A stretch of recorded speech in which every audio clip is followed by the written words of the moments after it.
Hello everyone, welcome back to the video. I hope you all are doing well. आज की video में हम देखेंगे एम्स नॉर्सेट 9 में जो क्वेश्चंस पूछे गए थे। ओके एंड जैसे हम क्वेश्चन डिस्कस करेंगे, उसका छोटा सा उसका ब्रीफली हम टॉपिक समझेंगे कि उस टॉपिक में क्या है और क्या इंपॉर्टेंट क्वेश्चंस उस टॉपिक से और बन सकते हैं। ठीक है, तो let's start the video. Question number 1 is A 30-year-old unconscious trauma patient is brought to the emergency department. Despite performing the jaw thrust maneuver, he is unable to maintain airway patency. Which airway adjunct is most appropriate to maintain the airway? Okay, 30 years का unconscious trauma patient आया है। अगर trauma patient आया है तो हमें पता है jaw thrust maneuver perform करना है। ठीक है, उसके बाद में जॉ थ्रस्ट मैन्यूवर के बाद में भी एयरवे पेटेंसी जो है मेंटेन नहीं हो पा रही है। फाइन, तो कौन सा एयरवे जो है मोस्ट अप्रोप्रिएट है? ठीक है, तो अगर जब हमारे बेसिक मैन्यूअर्स जो है फेल हो जाते हैं तो we will proceed to definitive airway, और definitive airway is always ET tube. ठीक है, तो हम जो है इस पेशेंट में ईटी ट्यूब डालेंगे। ओके, अब इससे रिलेटेड और क्या क्वेश्चन पूछा जा सकता है यहाँ पे? A trauma patient with suspected cervical spine injury requires airway opening. Which maneuver should be performed first? Cervical spine injury जो है suspected है तो आप कौन सा maneuver perform करोगे? तो answer is jaw thrust maneuver. Fine. Second is in an unconscious patient with GCS 7 है, 15 में से स्कोर मिला है 7 GCS का। ठीक है, तो इसमें आप क्या एयरवे मैनेजमेंट करोगे? तो इट रिक्वायर्स इंट्यूबेशन। जब भी स्कोर आपका लेस देन 8 रहेगा तो आप जो है तुरंत रिसस्किटेशन करोगे, पेशेंट को इंट्यूबेशन करोगे। Third is which airway device provide definitive airway protection against aspiration? कौन सा एयरवे डिवाइस एस्पिरेशन को प्रिवेंट करता है? ईटी ट्यूब में क्या होता है, एक कफ होता है जिससे जो एक सील बन जाती है और एस्पिरेशन नहीं होगा। Okay, next question is nasopharyngeal airway is Contra indicated in? Nasopharyngeal airway किसमें नहीं डालेंगे? तो हम बेसिलर स्कल फ्रैक्चर, अगर किसी को बेसिलर स्कल फ्रैक्चर है तो हम नेजोफेरेंजियल एयरवे नहीं डालेंगे। Okay, next is laryngeal mask airway is classified as? LM में जो हम ट्यूब डालते हैं वो कौन सा क्लासिफिकेशन के अंडर है? तो दैट इज सुप्राग्लोटिक एयरवे। ठीक है, सुप्राग्लोटिक, ग्लोटिस के ऊपर है तो इसीलिए that is known as supraglottic airway. Cricothyrotomy is indicated इन?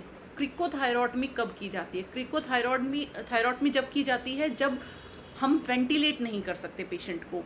तो there is one rule, CICV, मतलब can not intubate, can not ventilate. मतलब ना हम पेशेंट को इंट्यूबेट कर सकते हैं ना वेंटिलेट हो पा रहा है पेशेंट, उन केसेस में हम क्रिकोथायरॉटमी करते हैं। ऐसे कौन से केसेस हैं जिसमें हम इंट्यूबेट नहीं कर सकते हैं? अगर फेशियल बर्न है या फिर फॉरेन बॉडी एस्पिरेशन है, ओके, या फिर कोई एनाटॉमिकल प्रॉब्लम है, ठीक है, तो उन केसेस में हम इंट्यूबेट तो कर नहीं पाएंगे। तो वी नीड समथिंग कि जिससे हम पेशेंट को रिसस्किटेट कर सके। तो इन केसेस में जो है हम क्रिकोथायरॉटमी करते हैं। क्रिकोथायरॉटमी कैसे करते हैं? थायराइड कार्टिलेज के नीचे एंड क्रिकोइड कार्टिलेज के ऊपर एक हम इंसिजन लगाते हैं, उसमें जो है बुजी डालते हैं, मतलब गाइड वायर डालते हैं, और उसके बाद में हम ट्यूब डाल देंगे। ट्यूब जो है इन केसेस में छोटी ट्यूब डाली जाती है बिकॉज ज़्यादा स्पेस नहीं होता, मतलब less than 6। Okay, next is which airway adjunct is most appropriate for a conscious patient with intact gag reflex? अगर कोई पेशेंट है उसको एयरवे भी डालना है और वो कॉन्शियस भी है, गैग रिफ्लेक्स भी प्रेजेंट है, तो आप कौन सा एयरवे यूज करोगे? तो here answer is NPA, nasopharyngeal airway. Okay, nasopharyngeal airway में क्या होता है, गैग रिफ्लेक्स ट्रिगर नहीं होता है, इसीलिए हम NPA यूज करेंगे ऐसे पेशेंट्स में। Next question, a trauma patient needs to be intubated and is being resuscitated in the emergency department. Which of the following is the best method to confirm the correct placement of the ET tube? ठीक है, एक trauma patient है, उसको intubate किया गया है, तो कौन सा मेथड जो है राइट बेस्ट मेथड है कंफर्म करने के लिए कि ET ट्यूब सही डली है या नहीं डली है? फाइन, तो here answer will B capnography. जब भी आपसे पूछा जाए कि करेक्ट प्लेसमेंट चेक करने के लिए बेस्ट मेथड कौन सा है, रिलायबल मेथड कौन सा है, तो always answer will B capnography. क्या होता है? एंड टाइडल CO2 चेक करते हैं इसमें। ठीक है, अब इस टॉपिक से क्या पूछा जा सकता है? What is the gold standard method for confirming ET tube placement? Obviously capnography. Second is what is the normal EtCO2 level, कितनी होगी। कैप्नोग्राफी तो तुमने देख लिया कि हाँ कैप्नोग्राफी करनी है, बट उसमें कितना वैल्यू आपको मिलेगा, तो EtCO2 का वैल्यू होता है 35 से 45 mmHg। Okay, third is what is the ideal ET tube depth in adult male and females, कितनी ET ट्यूब जो है आप डालोगे। तो इधर क्या होता है, मेल्स में जो है हम 23 सेंटीमीटर तक डालते हैं एंड फीमेल्स में जो है 21 सेंटीमीटर तक। Okay, next is which bronchus is most commonly intubated accidentally, कौन सा ब्रोंकस जो है एक्सीडेंटली मोस्ट कॉमनली जो है इंट्यूबेट हो जाता है। तो here answer is right main bronchus. ठीक है, अगर कोई नया पर्सन है जो इंट्यूबेशन ज़्यादा नहीं जानता है तो देर आर हाई चांसेस कि वो जो है राइट मेन ब्रोंकस में इंट्यूबेट कर दे। ऐसा क्यों होता है, क्योंकि राइट वाला जो है बहुत वाइड होता है, ठीक है, और बहुत ज़्यादा चांसेस है कि उस वाइड वाले में हमारा ET ट्यूब चला जाए। Next is what does a sudden rise in EtCO2 during CPR indicate, sudden rise हो गया है EtCO2 का, तो इसका मतलब क्या है, इसका मतलब है ROSC। ये क्या होता है, return of spontaneous circulation. Okay, जब हम CPR करते हैं पेशेंट को ET ट्यूब पे डाल देते हैं, बट एक टाइम पे क्या होगा, पेशेंट जो है थोड़ा ठीक होने लगेगा, क्या होगा, पल्स जो है पाल्पेट कर पाएंगे हम और EtCO2 बढ़ने लग जाता है। इन जो साइंस को, जो ये साइंस है, इनको बोलते हैं हम return of spontaneous circulation. Okay, and that's a good sign, इसमें ये कुछ बुरा साइन नहीं है। Next is which investigation confirms, और इस पे मैंने एक पूरा वीडियो बनाया हुआ है BLS का, ACLS का, ठीक है, तो अगर किसी को नहीं आता है तो वो वहाँ जाके देख लेना। Next question is which investigation confirms ET tube position after intubation, कौन सी इन्वेस्टिगेशन जो है कंफर्म करेगी ET ट्यूब पोजीशन को। ठीक है, तो here answer is x-ray, chest x-ray. Okay, अब इधर आप एक चीज सोचोगे कि फर्स्ट क्वेश्चन में तो हमने लगाया था ET ट्यूब प्लेसमेंट के लिए कैप्नोग्राफी, इधर हम लगा रहे हैं एक्सरे। ठीक है, तो अब इन दोनों का डिफरेंस समझो। देखो, एक्सरे इज समथिंग जो बिल्कुल एग्जैक्ट पोजीशन बता देगा, डेप्थ तक बता देगा कि ET ट्यूब कहाँ तक गई हुई है, फाइन। बट कैप्नोग्राफी जो है डेप्थ तो नहीं बता सकता है। दोनों ही रिलायबल मेथड है, अच्छे मेथड है पता करने के लिए, बट अपनी अपनी लिमिटेशंस हैं। अभी जैसे आपने एकदम से तुरंत ET ट्यूब डाली है, it is not possible sometimes कि एक्सरे मशीन पोर्टेबल आपको मिल जाए उस टाइम पे। ठीक है, तो बेड साइड अगर हमें ET ट्यूब की प्लेसमेंट चेक करनी है, उस केसेस में capnography is the right method, और अगर आपको ऑप्शंस में एक्सरे दे रखा है तो x-ray is the right method. ठीक है, now next question, a patient is scheduled for a lumbar puncture procedure, the on duty nursing officer prepares the patient, positions him appropriately and maintains sterile technique, which one of the following intervention should also be performed। Lumbar puncture जो है patient का होने वाला है, जो on duty nursing officer है prepare कर रहा है पेशेंट को प्रोसीजर के लिए, पोजीशन भी दे दी है, स्टेराइल टेक्निक भी यूज़ कर रहा है, तो कौन सा इंटरवेंशन जो है परफॉर्म करना चाहिए। First is send the sample to the lab, ये तो आफ्टर प्रोसीजर होगा, this is not the answer. Second is assess the allergies and adverse reaction, yes, हम पहले ही पेशेंट से पूछ लेंगे कि आपको कोई एलर्जी तो नहीं है। क्यों? क्योंकि एक तो हम इसमें जो है बीटाडीन यूज़ करने वाले हैं पेशेंट को पेंट करने के लिए before procedure. Second is lignocaine injection इसमें दिया जाता है एनेस्थेटिक इफेक्ट के लिए, तो हम पहले ही पता कर लेंगे कि लिग्नोकेन से कोई सेंसिटिविटी तो नहीं है। ठीक है, so this is the answer, option B. अब इधर से क्या क्वेश्चन पूछे जा सकते हैं। First question, what is the most common site for lumbar puncture in adults. Answer is L3 से L4, ये मोस्ट कॉमन साइट है। अगर बच्चे का पूछ लिया जाए तो यू विल आंसर L4 से L5।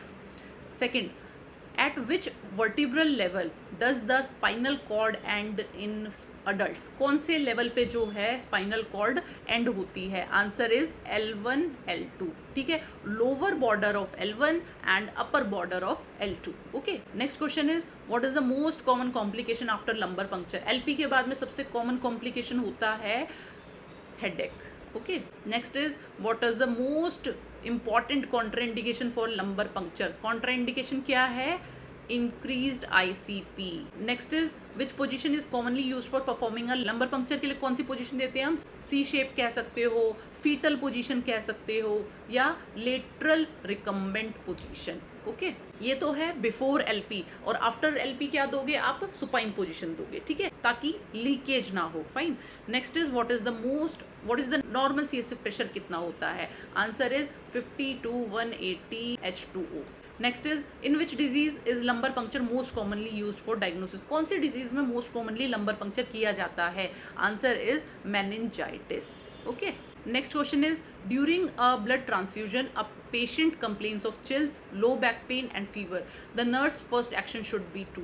ब्लड ट्रांसफ्यूजन हो रहा था पेशेंट को, एकदम से जो है पेशेंट को चिल्स आ रहे हैं, लो बैक पेन है और फीवर है, तो नर्स का फर्स्ट एक्शन क्या होगा? इस सिम्टम्स को देख के लग रहा है कि पेशेंट को हुआ है अक्यूट हीमोलिटिक रिएक्शन, फाइन। और इसका मोस्ट कॉमन रीजन होता है ABO इनकम्पैटिबिलिटी। तो इस केस में आप क्या करोगे? Option 1 is slow the infusion rate and monitor vital signs. No, तुरंत जो है हम इन्फ्यूजन को बंद करेंगे। Second is stop the transfusion and keep the IV line open with normal saline. Yes, this is the right answer, fine. इधर से और क्या बन सकता है? What is the first nursing action when a transfusion reaction is suspected? कोई भी transfusion reaction हुई है तो आप सबसे पहले क्या करेंगे? First you will stop the transfusion. Second is which IV fluid is compatible with blood transfusion के साथ में कौन सा IV फ्लूइड कंपैटिबल होता है? तो यहाँ पे आंसर रहेगा 0.9% नॉर्मल सेलाइन। कभी भी RL को इधर राइट मत लिखना, क्योंकि RL में क्या होता है? कैल्शियम होता है। हमारे ब्लड में क्या होता है? जो ब्लड हमारा पैक्ड ब्लड आता है उसमें होता है सिट्रेट, और ये दोनों मिलके जो है ब्लड को क्लॉट कर देते हैं, ठीक है।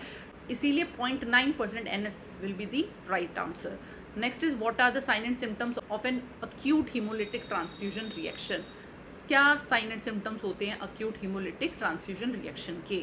तो अभी जस्ट हमने साइन एंड सिम्टम्स देखे हैं, चिल्स है, लो बैक पेन है, फीवर है, ठीक है, प्लस हाइपोटेंशन भी देखने को मिलेगा। Okay, next is what is the most serious fatal blood transfusion reaction? सबसे फेटल ट्रांसफ्यूजन रिएक्शन कौन सी है? अक्यूट हीमोलिटिक रिएक्शन, ठीक है। Next is how long should a nurse remain with the patient after starting A blood transfusion? जो है start हो गया है तो कितनी देर तक नर्स जो है पेशेंट के साथ रहेगी? तो first 15 minutes is critical time. इस टाइम पे जो है पेशेंट के हमें साथ रहना होता है और उसके वाइटल साइंस जो है हम चेक करते रहेंगे। Okay, maximum time allowed for transfusion of 1 unit of blood. तुम्हें जो ट्रांसफ्यूज करना है, कितने टाइम में तुम्हें ट्रांसफ्यूज करना होगा? तो आंसर इज 4 आवर्स के अंदर अंदर हमें ब्लड ट्रांसफ्यूजन करना होता है। और ये 4 आवर्स कब से स्टार्ट होते हैं? जब से ब्लड जो है कलेक्ट हुआ है ब्लड बैंक से, ठीक है। ऐसा नहीं है कि हमारे वार्ड में जब आया है जब से हम टाइम काउंट करना शुरू करेंगे, नहीं, जब से हमने कलेक्ट किया है ब्लड बैंक से तब से जो है टाइम काउंट होगा। Last is which blood component is most commonly associated with febrile non haemolytic transfusion reaction? तो कौन सा ब्लड कॉम्पोनेंट मोस्टली जो है एसोसिएटेड होता है febrile non haemolytic transfusion reaction से? इधर answer is PRBC and white blood cells. Next question is a patient is prescribed 6 units of insulin. The available insulin concentration is 100 units in 100 ml. 6 units जो है prescribe किया गया है, available strength ये है, तो आप कितना ml दोगे? इसके लिए डायरेक्टली फॉर्मूला पुट करो, डिजायर्ड बाय में अवेलेबल स्ट्रेंथ इनटू में वॉल्यूम। डिजायर्ड कितना है? 6 यूनिट्स, अवेलेबल कितना है? 100, इनटू में वॉल्यूम कितना है? 100 ml। इससे ये कट गया इज इक्वल टू 6 ml। तो ऑप्शन जो होगा अपना C होगा, ठीक है। नाउ इधर से क्या क्वेश्चन पूछे जा सकते हैं? What does U100 insulin mean? U100 का क्या मीनिंग है? इसका मतलब है 100 units is present in 1 ml, ठीक है। 1 ml में 100 यूनिट्स होते हैं, ठीक है। Next is which insulin can be administer IV? कौन सा इंसुलिन जो है IV दे सकते हो? तो that is regular insulin, okay. Third is which insulin has the fastest onset of action? सबसे जल्दी एक्शन किसका होता है? तो वो होते हैं रैपिड एक्टिंग में क्या आता है? Lispro and aspart, okay, lispro and aspart. Next is which insulin is commonly used in diabetic ketoacidosis? कौन सा इंसुलिन देंगे? रेगुलर इंसुलिन, ठीक है। रेगुलर इंसुलिन का इन्फ्यूजन चलाया जाएगा। Next is what are the common sign and symptoms of hypoglycaemia के common sign and symptoms क्या है? तो इधर होगा sweating, tachycardia, confusion and tremors, okay. Next is what is the peak action time of regular insulin? Peak action time कब आता है? तो ये होगा 2 से 4 आवर्स के बीच में, ठीक है। Last is which insulin is known as long acting insulin? कौन से हैं long acting insulin? First is glargine, ठीक है। Second is detemir, third is degludec. ये याद रख लेना, इधर से क्वेश्चन बन जाता है। Okay, next question is an asthma patient is prescribed 2 puffs of inhaler every 6 hours. The inhaler contains a total of 200 puffs. Based on this prescription, for how many full days will the inhaler last? Asthma patient है, every 6 hourly जो है 2 puffs लेने हैं inhaler से, ठीक है। तो inhaler में जो है टोटल 200 पफ है, कितने दिनों तक इनहेलर चलेगा? अगर 2 पफ लेने हैं इन 6 आवर्स, मतलब डे में आप दिन में कितनी बार लोगे? 4 टाइम्स ले पाओगे। 6 आवर्स में लेना है, टोटल 24 आवर्स होते हैं, ठीक है। तो 4 बार हमें जो है पफ लेना है, 4 बार पफ लेना है। इट मीन्स 8 पफ जो है 1 डे में ख़त्म हो जाएंगे, 8 puff in a day. Okay, तो यहाँ पे तो सिंपल कैलकुलेशन है कि अगर 8 पफ जो है 1 डे में लगता है तो 200 पफ कितने दिन चलेंगे? 200 बाय 8, तो answer will be 25 days. Okay, यहाँ से क्या पूछा जा सकता है? What is the correct technique for using a meter dose inhaler की राइट टेक्निक क्या है, कैसे यूज़ करना होता है? इधर से बहुत ज़्यादा क्वेश्चन बन जाता है कि कैसे इसको यूज़ करना है, कितनी देर के लिए ब्रेथ होल्ड करनी है, इनहेल कैसे करना है, ठीक है। तो सबसे पहले हम क्या करते हैं, जो कैनिस्टर है उसको जो है शेक करेंगे। ओके, उसके बाद में हम एक्सेल करेंगे, लंबा सा एक्सेल किया, देन जो है आप डीपली एंड स्लोली जो है इनहेल करोगे 3 to 5 सेकेंड्स तक, और 10 सेकेंड्स तक जो है एयर को होल्ड रखोगे अंदर, और फिर आप जो है नॉर्मली एक्सेल कर सकते हो। ओके, तो this is the right technique. तो हमेशा याद रखना है कि ये पफ यूज़ करने से पहले एकदम पूरा एक्सेल कर लो, फिर स्लोली इनहेल करना है पफ के साथ में, और 10 सेकेंड्स तक होल्ड करना है। Next is what should patients rinse their why should patient rinse their mouth after using inhaled corticosteroids लिए हैं तो माउथ क्यों रिंस करना होता है? बिकॉज देयर आर चांसेस कि कैंडिडियासिस इन्फेक्शन हो जाए। ओके, तो इसीलिए पेशेंट आर इंस्ट्रक्टेड कि उसके बाद में कॉर्टिकोस्टेरॉइड्स के बाद में जो है आपको माउथ रिंस करना है। Next is what is the role of spacer in inhaler therapy में? एक स्पेसर होता है जिससे थोड़ा सा लॉन्ग हो जाता है वो, मतलब और डीपली जो है अंदर तक मेडिकेशन जा सके, ठीक है। तो मेडिसिन जो है अंदर तक डीपली पेनिट्रेट कर सके, that is the use of spacer. Which drug is commonly used as a rescue inhaler in asthma attack? Rescue inhaler में कौन सी ड्रग यूज होती है? Answer is salbutamol. Okay, next, which inhaler medication is use for long term asthma control? Long term के लिए क्या use होती है? उसमें यूज होती है कॉर्टिकोस्टेरॉइड्स में भी कौन सा? Fluticasone. Next is what is the most common side effect of inhaled corticosteroids? सबसे कॉमन साइड इफेक्ट है होर्सनेस हो जाती है, and second is oral candidiasis infection, ठीक है। Last is how long should a patient hold their breath after inhaling? Medication ले लिया है तो कितनी देर तक होल्ड करना है? 10 सेकेंड्स तक। नेक्स्ट क्वेश्चन है, a patient is prescribed 500 ml of normal saline to be infused over 4 hours using a standard IV set with a drop factor of 15 drops per ml. What should be the correct drip factor in drops per minute? ठीक है, drip rate निकालना है कि कितना drops पर minute हम देंगे। सीधा सा फॉर्मूला लिखेंगे, total volume by total time into drop factor. Okay, total volume कितना है? हमने देना है 500 ml, total time is 4 hours को जो है मिनट्स में चेंज करेंगे, 4 × 60। ड्रॉप फैक्टर कितना है? 15, तो इसको जो है काट के कुछ आएगा 31.25। ओके, तो इधर हम देंगे 31 ड्रॉप्स पर मिनट। फाइन, तो इधर first question is what is the drop factor for of a micro drip IV set? Micro drip में कितना ड्रॉप फैक्टर होता है? तो इसमें कितना होता है? 60 ड्रॉप्स होती हैं 1 ml में। ओके, 60 ड्रॉप्स पर ml। और ड्रॉप फैक्टर मैक्रो ड्रिप के लिए कितना होगा? 15 ड्रॉप्स पर ml। Next is what is the formula for calculating IV flow rate का फॉर्मूला? अभी हमने देखा total volume by total time into drop factor. Next is which IV set is preferred for paediatric patient? के लिए कौन सा use होगा? तो इधर हम यूज करते हैं ब्यूरेट सेट यूज करेंगे, या इसको आप बोल सकते हो micro drip set. Next, what are the complication of rapid IV fluid administration? बहुत जल्दी आपने फ्लूइड एडमिनिस्ट्रेशन किया है तो क्या हो सकता है? हार्ट फेलियर हो सकता है and pulmonary oedema. Okay, next is how do you calculate infusion time? कैसे कैलकुलेट करोगे? Total volume by ml per hour, मतलब rate. Okay, next is what are the advantages of using an infusion pump. क्या advantage है infusion pump का कि हम precisely जो है ड्रग का एडमिनिस्ट्रेशन कर सकें, ठीक है। जैसे कुछ नॉरेड चलता है या इंसुलिन चलता है, इसमें एक एक ml से बहुत ज़्यादा फर्क पड़ जाता है, ठीक है। तो प्रिसाइसली जब हमने ड्रग की डिलीवरी करनी हो, at that time infusion pump is used. Okay, next question, a 45-year-old unconscious patient is brought to the emergency department following a RTA. The nurse prepares to assist ventilation using a bag wall mask. What is the recommended oxygen flow rate to ensure effective oxygen delivery during BVM ventilation? 45 years old male है, मतलब unconscious patient है, RTA के बाद में, road traffic accident के बाद में emergency department में आया है। तो नर्स ने क्या किया है, बैग वॉल मास्क जो है रेडी कर दिया है वेंटिलेशन के लिए। तो आप फ्लो रेट कितना रखोगे उसमें, ठीक है। तो बैग वॉल मास्क में जो है एक रिजर्वॉयर बैग होता है, ओके। तो उन केसेस में हम मैक्सिमम फ्लो रेट रखेंगे and that would be 15 litre per minute. Okay, इधर से क्या बन सकता है, what is the recommend oxygen flow rate during BVM ventilation. अभी हमने देख लिया 15 लीटर पर मिनट हमें रखना है।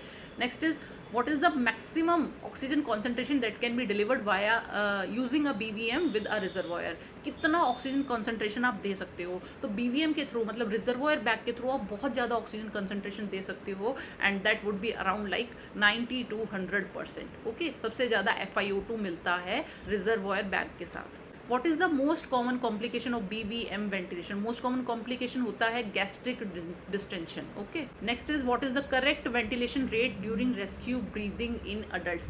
कितनी देर में आप जो है वेंटिलेट करोगे पेशेंट। तो 1 ब्रेथ आपको देनी है in every 6 second, her 6 second में जो है 1 ब्रेथ दोगे। Next is what is the EC clamp technique in BVM ventilation. जब हम देते हैं तो एक EC टेक्निक यूज होती है, EC, ठीक है। तो ये क्या है, तो E से जो है हम जॉ को ओपन करेंगे एंड C से जो है हम मास्क को सील करेंगे। ओके, ये क्या मतलब है इसका, C मतलब कि हम अपने थंब से और इंडेक्स फिंगर से जो है मास्क को सील करेंगे, थंब से एंड इंडेक्स फिंगर से। और जो बाकी बची हुई फिंगर्स बच गई, जैसे कि मिडल फिंगर है, रिंग फिंगर है एंड लिटिल फिंगर है, इससे जो है हम जॉ ओपन करेंगे, ठीक है। दोबारा बता रही हूँ, C का मतलब है मास्क को सील करना, C शेप बन जाएगा। और E से क्या है, बाकी 3 फिंगर से जो है हम जॉ ओपन करेंगे, मैंडिबल को अपलिफ्ट करेंगे। Next is what are the indications for BVM ventilation. हम कब यूज़ करते हैं BVM, हम यूज़ करते हैं सीवियर हाइपोटेंशन जब होगा, सॉरी सीवियर हाइपो वेंटिलेशन में जो है हम BVM वेंटिलेशन यूज़ करते हैं, या फिर रेस्पिरेटरी अरेस्ट आप बोल सकते हो। रेस्पिरेटरी अरेस्ट जब आ जाएगा तब हम BVM वेंटिलेशन यूज़ करेंगे। Last is what is the difference between BVM ventilation and mouth to mouth ventilation. हम BVM की तरह हम BVM को ज़्यादा प्रायोरिटी क्यों देते हैं माउथ टू माउथ की कंपेयर में।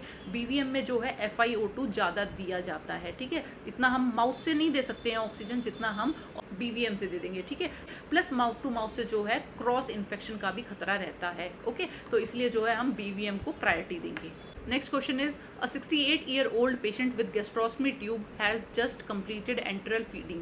As the nurse prepares to continue care, which of the following is the priority intervention immediately after feeding? ठीक है, 68-year-old पेशेंट है जिसको गैस्ट्रोस्टमी ट्यूब लगी हुई है और अभी जो है एंट्रल फीडिंग कंप्लीट हुई है, अभी एंट्रल फीडिंग आपने दी है। इसमें आपका प्रायोरिटी इंटरवेंशन क्या रहेगा? Option is maintain upright position. Yes, जैसे ही आप एंट्रल फीडिंग देंगे तो आप जो है पेशेंट को अपराइट पोजीशन देंगे। क्यों? ताकि रिगर्जिटेट ना कर जाए, गैस्ट्रिक कंटेंट जो है रिगर्जिटेट ना कर जाए ईसोफेगस में। तो it prevents GERD plus aspiration pneumonia, ठीक है। एस्पिरेशनल निमोनिया भी नहीं होगा। और क्या पूछा जा सकता है? How long should a patient remain in upright position after enteral feeding आपने दे दी है, कितनी देर तक अपराइट पोजीशन दे के रखोगे? At least 30 to 60 minutes. Fine. Next is what is the serious complication of enteral tube feeding. सबसे सीरियस कॉम्प्लिकेशन क्या है? सीरियस कॉम्प्लिकेशन यही है, aspirational pneumonia. Okay. Next, how can feeding tube placement be verified before feeding. आप feeding tube का placement कैसे verify करोगे? हमेशा गोल्ड स्टैंडर्ड इसमें रहेगा chest x-ray. Okay. Gold standard कभी भी किसी चीज़ की सही प्लेसमेंट देखनी है तो direct visualisation is the best thing, मतलब जिससे जैसे चेस्ट एक्सरे में हमें पता चल जाएगा ट्यूब कहाँ तक गई हुई है। ओके, ये है बिफोर स्टार्टिंग फर्स्ट फीड के टाइम पे हम चेस्ट एक्सरे करेंगे, फिर बाद में एवरी फीड से पहले नहीं चेक करवाना होता है एक्सरे से, बस फर्स्ट फीड के टाइम पे ही हम चेस्ट एक्सरे से प्लेसमेंट चेक करेंगे। Next is what is gastric residual volume, ये तो हमें पता ही है गैस्ट्रिक में कितना रेजिडुअल वॉल्यूम है, फीड देने से पहले जो है हम चेक करते हैं। Next is what are the signs of feeding intolerance, कैसे पता चलेगा कि पेशेंट जो है फीडिंग टॉलरेट नहीं कर पा रहा है, तो here answer will B vomiting. अगर वॉमिटिंग देखने को मिल रही है, हाई जीआरवी है मतलब गैस्ट्रिक रेजिडुअल वॉल्यूम है, या फिर गैस्ट्रिक डिस्टेंशन है, इन केसेस इन चीज़ों से हमें पता चल जाएगा कि पेशेंट जो है फीड को टॉलरेट नहीं कर पा रहा है। Next question is which type of water is preferred for flushing feeding tube, कौन सा वाटर हम यूज़ करेंगे। देखो इसमें नॉर्मली हम टैप वाटर यूज़ कर सकते हैं, जो नॉर्मली हम वाटर ड्रिंक करते हैं वही यूज़ करते हैं, ठीक है। बट अगर क्वेश्चन में दे कि पेशेंट इज़ इम्यूनो कॉम्प्रोमाइज, या फिर पेशेंट जो है नियोनेट है, या फिर पेशेंट जो है चाइल्ड है, ठीक है, तो उन केसेस में we will use sterile water. Okay, but अगर ऑप्शन में सारे दे रखे हैं, टैप वाटर भी है, स्टेराइल वाटर भी है, तो always go for sterile water क्योंकि ये सेफेस्ट ऑप्शन है, ठीक है। बट देने को हम टैप वाटर भी दे सकते हैं, कोई प्रॉब्लम नहीं है। Last is in which situation should enteral feeding be temporary stopped, तो कौन सी केसेस में हम जो है एंटेरल फीडिंग को स्टॉप कर देंगे। इन केस ऑफ वॉमिटिंग, अगर पेशेंट को वॉमिटिंग हो रही है, या फिर अगर हम फीडिंग देने के बाद पेशेंट को अपराइट पोजीशन नहीं दे सकते हैं तो we should not give feeding, ठीक है।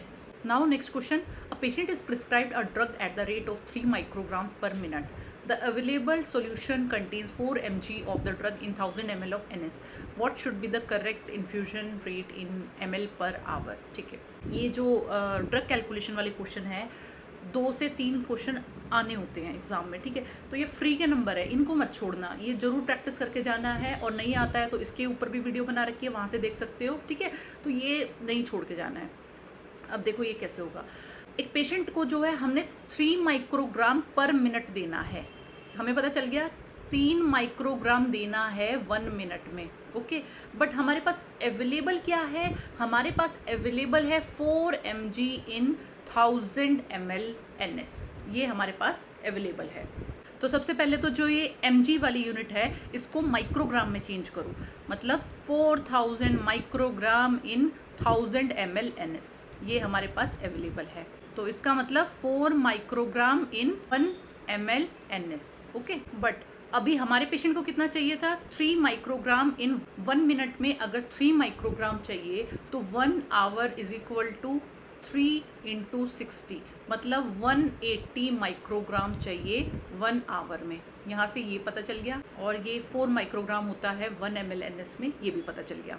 तो सिंपली जो है क्या है, देखो 4 माइक्रोग्राम है 1 ml NS में, तो 180 माइक्रोग्राम में कितना NS आएगा, 180/4, तो इधर अपना आंसर हो जाएगा 45 ml पर आवर। फाइन, तो सिंपल सा क्वेश्चन है, बहुत ज़्यादा पूछा जाता है इस टाइप का क्वेश्चन, और गलतियाँ कहाँ होती हैं, यूनिट चेंजिंग के टाइम पे। बहुत बच्चों को समझ ही नहीं आएगा कि mg को माइक्रोग्राम में करना है या माइक्रोग्राम को mg में करना है, ml को लीटर में कर देंगे, कोई आवर और मिनट में चेंज कंफ्यूज हो जाते हैं।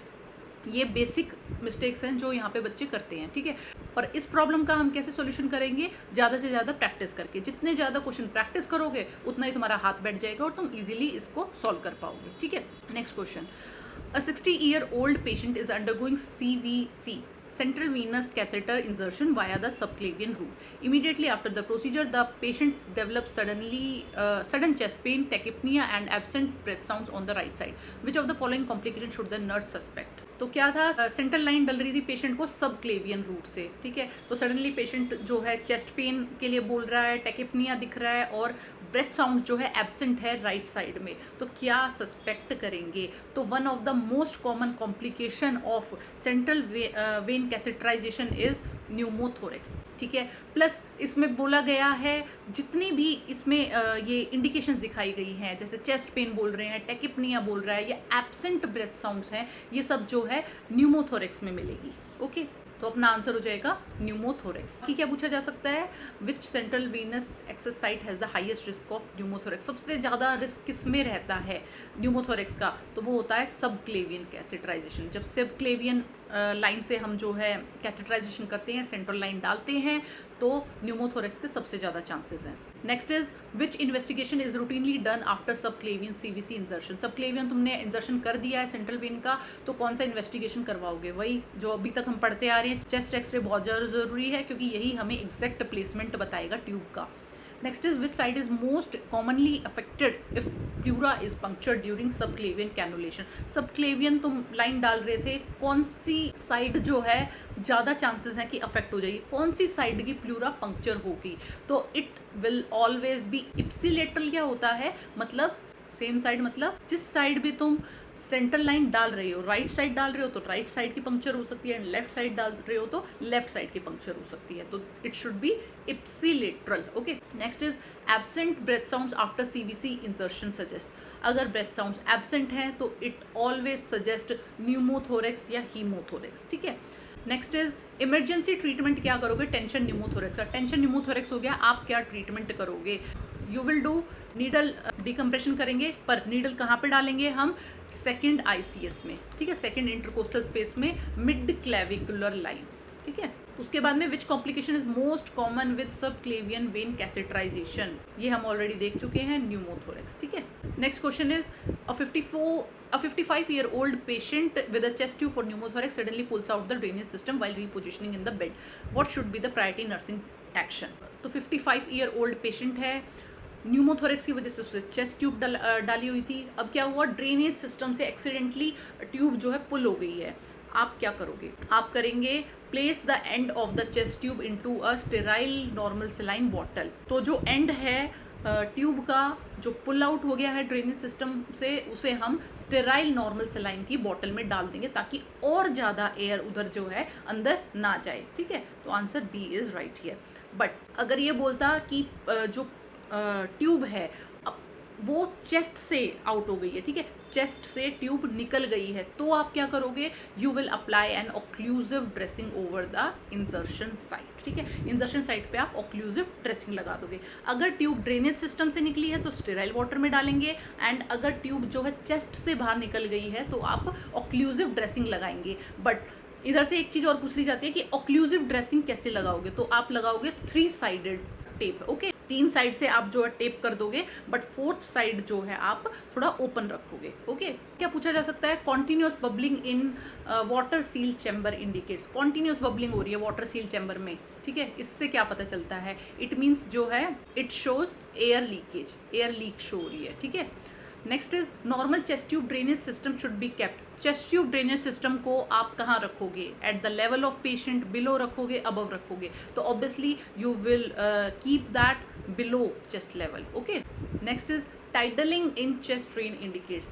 चेस्ट ड्रेन में जो है टाइडलिंग हो रही है, मतलब वो ऊपर नीचे होता रहता है वाटर का लेवल, उसका क्या मतलब है, दैट इज़ कम्प्लीटली नॉर्मल है। जब इनहेलेशन करते हैं तो वो ऊपर आ जाता है, एंड जब एक्सहेलेशन करेंगे तो नीचे आ जाएगा, तो this is normal. If chest tube accidentally comes out, first nursing action is, chest tube जो है आउट हो गई है, चेस्ट से आउट हो गई है, तो आप क्या है 3 वे ड्रेसिंग लगा दोगे। ठीक है, 3 वे ऑक्लूसिव टेपिंग कर दोगे।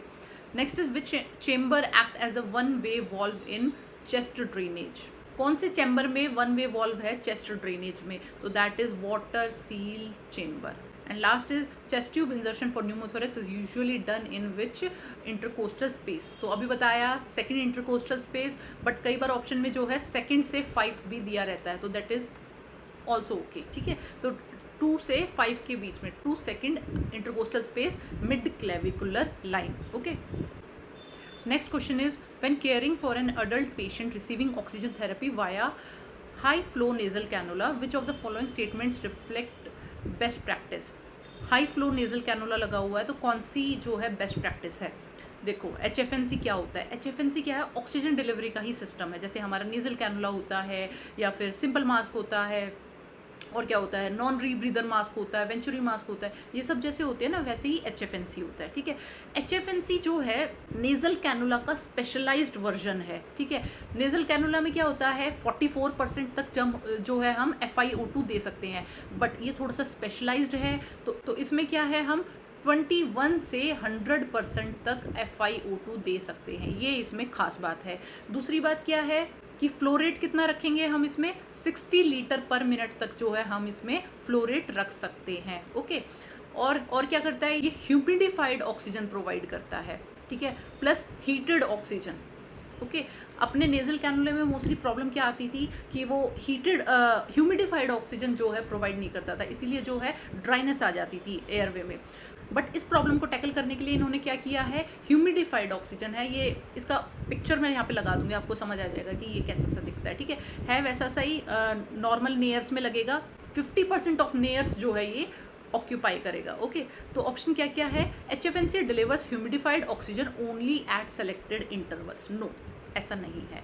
Second is nasal prong should occupy approximately 50% of the nares to ensure optimal fit, yes nares का 50% जो है ये ऑक्यूपाई करेंगे, बाकी जो है खाली रहना चाहिए ताकि एक्सलेशन वाली कार्बन डाइऑक्साइड बाहर निकलती रहे। ओके, अगर पूरा नेयर जो है ब्लॉक हो गया तो कार्बन डाइऑक्साइड कहाँ से निकलेगी। ठीक है, तो इसीलिए जो है थोड़ा सा स्पेस छोड़ा जाता है। फाइन, तो अपना आंसर हो जाएगा ऑप्शन बी। सी में क्या है, HFNC systems are limited to delivering oxygen concentration below 50, no ये अप टू 100% करता है। ठीक है, and last is the largest available cannula size should be selected to reduce air leakage, ऐसा कुछ नहीं है। ठीक है, तो इधर से क्या क्वेश्चन बन सकता है, HFNC can deliver FiO2 up to 100%, ये हमने देख लिया। सेकंड इज HFNC प्रोवाइड्स, क्या क्या प्रोवाइड करता है, ह्यूमिडिफाइड ऑक्सीजन प्रोवाइड करेगा, हीटेड ऑक्सीजन प्रोवाइड करेगा, उसके बाद में थोड़ा सा जो है पीप भी प्रोवाइड करता है, पॉजिटिव एंड एक्सपिरेटरी प्रेशर जो है थोड़ा सा लो लेवल ऑफ पीप इसमें मिलता है, प्लस जो है हम FiO2 जो है ऊपर नीचे कर सकते हैं, ऐसा नहीं है कि 100 पे फिक्स है, हम इसको कम भी कर सकते हैं, ज़्यादा भी कर सकते हैं। Okay, next is maximum flow rate आप HFNC में कितना रख सकते हैं, तो that is 60 litre per minute. Next, HFNC oxygen is humidified है और हीटेड है। Last is which patient is most suitable for HFNC, ये जो है रेस्पिरेटरी अरेस्ट वालों में सुटेबल ज़्यादा रहती है। Next question is a 65-year-old patient with COPD is receiving oxygen via nasal prongs at 4 liters per minute. Over the past hour, the nurse notes worsening wheezing, increased use of accessory muscles, and a drop in SpO2 to 86% despite oxygen therapy. What is the most appropriate next step in management? 65-year-old patient है, COPD है, उसको जो है nasal prongs से जो है 4 litre पे oxygen दी जा रही थी वाया nasal prongs। ठीक है, अब क्या है, नर्स नोट कर रही है पिछले 1 घंटे से जो है वीजिंग बहुत ज़्यादा बढ़ गई है। ठीक है, और एसेसरी मसल्स जो है यूज़ कर रहा है पेशेंट, मतलब रेस्पिरेटरी सिस्टम जो है फेल कर रहा है, और ड्रॉप इन SpO2 है, 86% हो गई है SpO2। आप क्या स्टेप लोगे? First is intubate the patient, second is initiate BiPAP support, third is increase oxygen flow to 10 litre per minute, and fourth is administer nebulised salbutamol. तो कभी भी अगर COPD का पेशेंट है और नेजल प्रोंग से रिएक्ट नहीं कर रहा है, मतलब कुछ असर नहीं हो रहा है पेशेंट को, तो क्या करेंगे, फर्स्ट लाइन ट्रीटमेंट इसमें रहेगा BiPAP पे पेशेंट को हम डाल देंगे। इससे क्या होता है, 2 तरह के प्रेशर दिए जाते हैं, इंस्पिरेटरी के टाइम पे ज़्यादा प्रेशर रहता है, एक्सपिरेटरी के टाइम पे कम प्रेशर रहता है। ओके, और जो है पेशेंट को ईजी हो जाता है, एसेसरी मसल्स का यूज़ कम होगा क्योंकि उसे ऑलरेडी अच्छा खासा प्रेशर मिल रहा है इनहेलेशन के टाइम पे। फाइन, तो हम जो है BiPAP पे पेशेंट को डाल देंगे। इंट्यूबेशन तो बहुत लास्ट की चीज़ है। ठीक है, हमें हमेशा लीस्ट इन्वेजिव से मोस्ट इन्वेजिव पे जाना होता है, तो सबसे पहले हम BiPAP पे पेशेंट को डाल देंगे। ओके, इधर से क्या पूछा जा सकता है कि टारगेट ऑक्सीजन सैचुरेशन इन COPD, कितना आप COPD में जो है ऑक्सीजन रखोगे, तो इट विल बी 88 to 92%। ठीक है, ऐसा नहीं है कि COPD का पेशेंट है तो हमें 100% रखना होता है, उसमें 100% नहीं रखते हैं, 88 से 92% रखेंगे। कम क्यों रखेंगे? बिकॉज हाइपोक्सिक कंडीशन में ही उसका रेस्पिरेटरी ड्राइव एक्टिवेट होता है। ओके, नॉर्मली पेशेंट में, जैसे हमारे जैसे जो लोग होते हैं उनमें रेस्पिरेटरी सिस्टम एक्टिवेट होता है कार्बन डाइऑक्साइड के बढ़ने से। ओके, बट COPD वाले पेशेंट में क्या होगा, ऑक्सीजन कम होगी तब उसका रेस्पिरेटरी सिस्टम एक्टिवेट होगा। ठीक है, तो इसलिए हम ऑक्सीजन को थोड़ा सा लोअर साइड रखते हैं। Second is BiPAP is indicated इन, तो बाईपैप कब देते हैं, तो बाईपैप कब यूज़ करते हैं हम, ऑब्वियसली सीओपीडी एक्जर्बेशंस में, सीओपीडी का जब एक्जर्बेट हो रहा है तब हम यूज़ करते हैं, स्लीप एपनिया में हम यूज़ करते हैं, पल्मोनरी इडीमा में हम यूज़ करते हैं। Okay, so these are the indications for using BiPAP. Next is which ABG finding suggest hypercapnic respiratory failure कैसा दिखेगा एबीजी में, obviously more than 50 mmHg, CO2 जो है 50 mmHg से ज़्यादा हो जाएगी and pH will be less than 7. Okay, next is BiPAP provides, already मैंने बताया 2 तरह के प्रेशर प्रोवाइड करता है, इंस्पिरेशन के टाइम पे अलग एंड एक्सपिरेशन के टाइम पे अलग। बाईपैप का उल्टा होता है कॉन्टिन्यूस पैप, मतलब सी पैप। ओके, वो जो है एक ही प्रेशर प्रोवाइड करेगा इंस्पिरेशन के टाइम पे भी एंड एक्सपिरेशन के टाइम पे भी। Next is Contra indication of BiPAP is, Contra indication क्या है, ऑब्वियसली अगर फेशियल बर्न है तो आप बाईपैप यूज़ नहीं कर सकते हो, वॉमिटिंग है नहीं यूज़ कर पाओगे, इनएबिलिटी टू प्रोटेक्ट एयरवे, ठीक है, एयरवे ही कॉम्प्रोमाइज्ड है, उस केसेस में भी आप यूज़ नहीं कर पाओगे। And last is first line ventilatory support in COPD exacerbation is, first line ventilatory support आप सीओपीडी एक्जर्बेशन में क्या दोगे, BiPAP. Okay, next question is 70-year-old patient is undergoing CPR in the ICU. The patient has an advanced airway ET tube in place. What should be recommended ventilation rate during CPR? 70 years का patient है, CPR चल रहा है, ET tube आपने डाल दी है, अब आप वेंटिलेशन रेट क्या रखोगे। अभी मैंने पहले एक क्वेश्चन में बताया था 1 ब्रेथ देते हैं हम एवरी 6 seconds में, इट मीन्स 1 मिनट में हम 10 ब्रेथ्स देंगे। ओके, यहाँ से क्या क्वेश्चन बन सकता है, रिकमेंडेड चेस्ट कंप्रेशन रेट कितना रखोगे, तो ये होता है 100 से 120 कंप्रेशंस पर minute. Okay, next is recommended chest compression depth कितनी रखोगे, नॉर्मली जो है हम 2 इंच रखते हैं but not more than 2.5 inch से ज़्यादा नहीं रखेंगे। Okay, third is ventilation rate after ET tube इंजर्शन during CPR, ये अभी देख लिया 1 ब्रेथ इन एवरी 6 सेकेंड, मतलब 10 ब्रेथ देंगे हम 1 मिनट में, वेंटिलेशन रेट कितना रखेंगे, 10 ब्रेथ पर मिनट।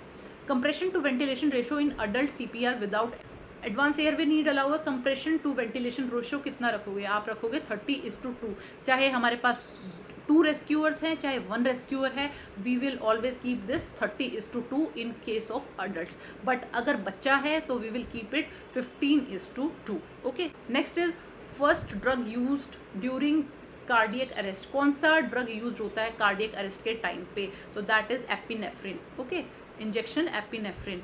नेक्स्ट है first shock energy for biphasic defibrillator is usually, ठीक है, आपको डिफिब्रिलेटर यूज करना है, एनर्जी कितनी रखोगे, तो you will use 120 to 200 joules of energy. Okay, last is most common rhythm in sudden cardiac arrest, most common rhythm कौन सी होती है, तो या तो पल्सलेस VT मिलता है उस केसेस में, या फिर VF वेंट्रिकुलर फिब्रिलेशन, और इन दोनों ही केसेस में जो है हम डिफिब्रिलेटर यूज करते हैं। Fine, now next question, while performing adult CPR for a shockable rhythm, a shock is delivered, what is the accurate dose and timing of adrenaline?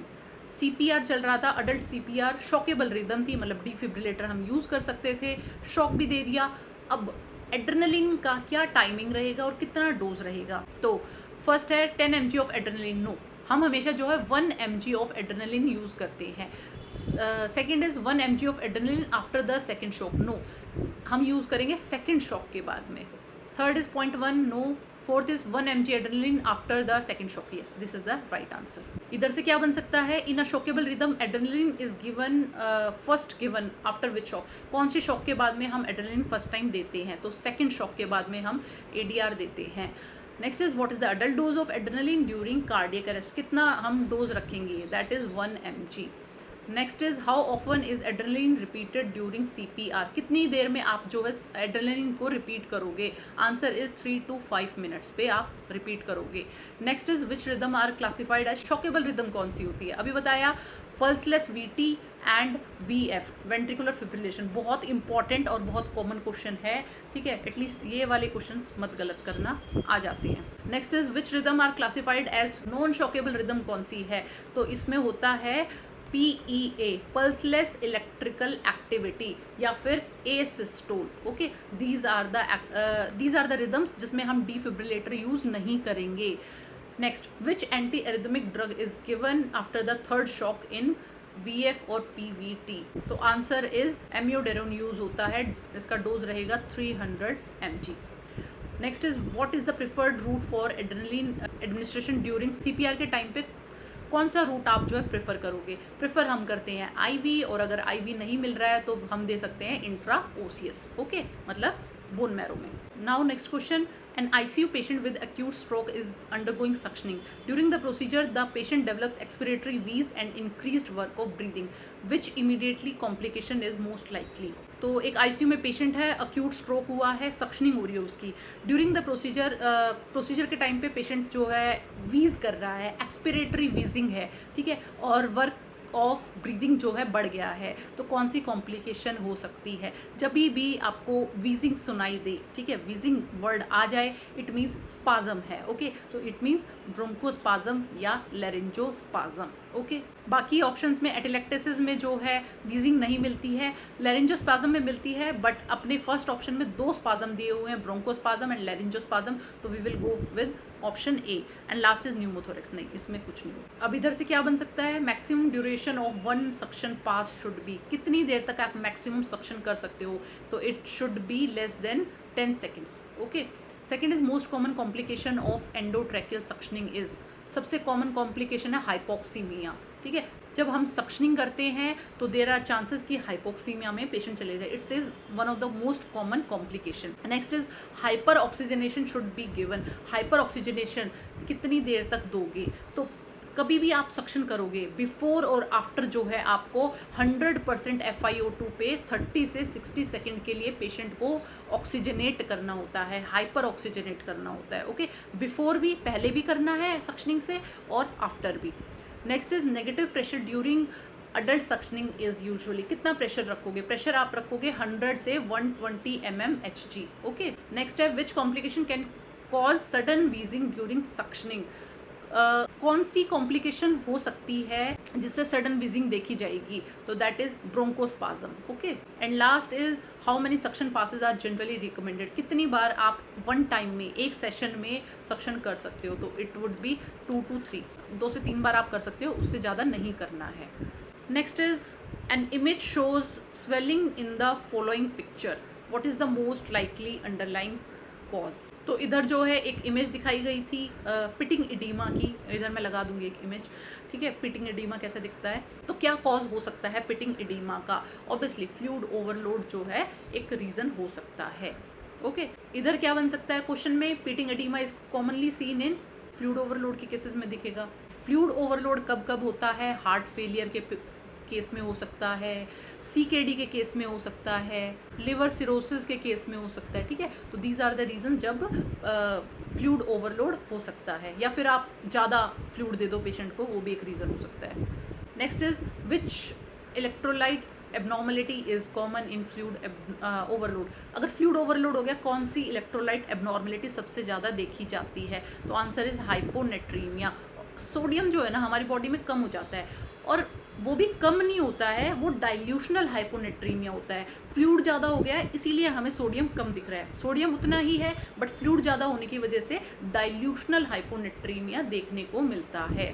Third है विच assessment best indicates fluid overload, हमें कैसे पता चलेगा fluid overload हो गया है, क्या assessment करेंगे? तो डेली वेट जो है बेस्ट मेथड है चेक करने के लिए, टू चेक फ्लूइड ओवरलोड, ठीक है।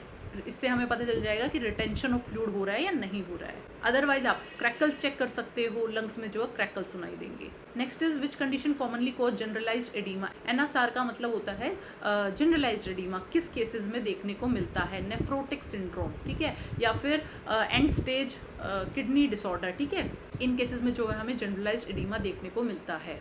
नेक्स्ट है daily wait is the best indicator of fluid status, पता चलता है हमें डेली वेट चेक करने से, ठीक है, कि फ्लूइड रिटेंशन हो रहा है या नहीं हो रहा है। Next is which IV fluid can worsen fluid overload, कौन से IV फ्लूइड से जो है फ्लूइड ओवरलोड और ज़्यादा हो जाएगा? ऑब्वियसली या तो आप आइसोटोनिक सोल्यूशन बहुत ज़्यादा दे रहे हो, उससे भी फ्लूइड ओवरलोड होता है, या फिर हाइपोटोनिक सोल्यूशन से, ठीक है।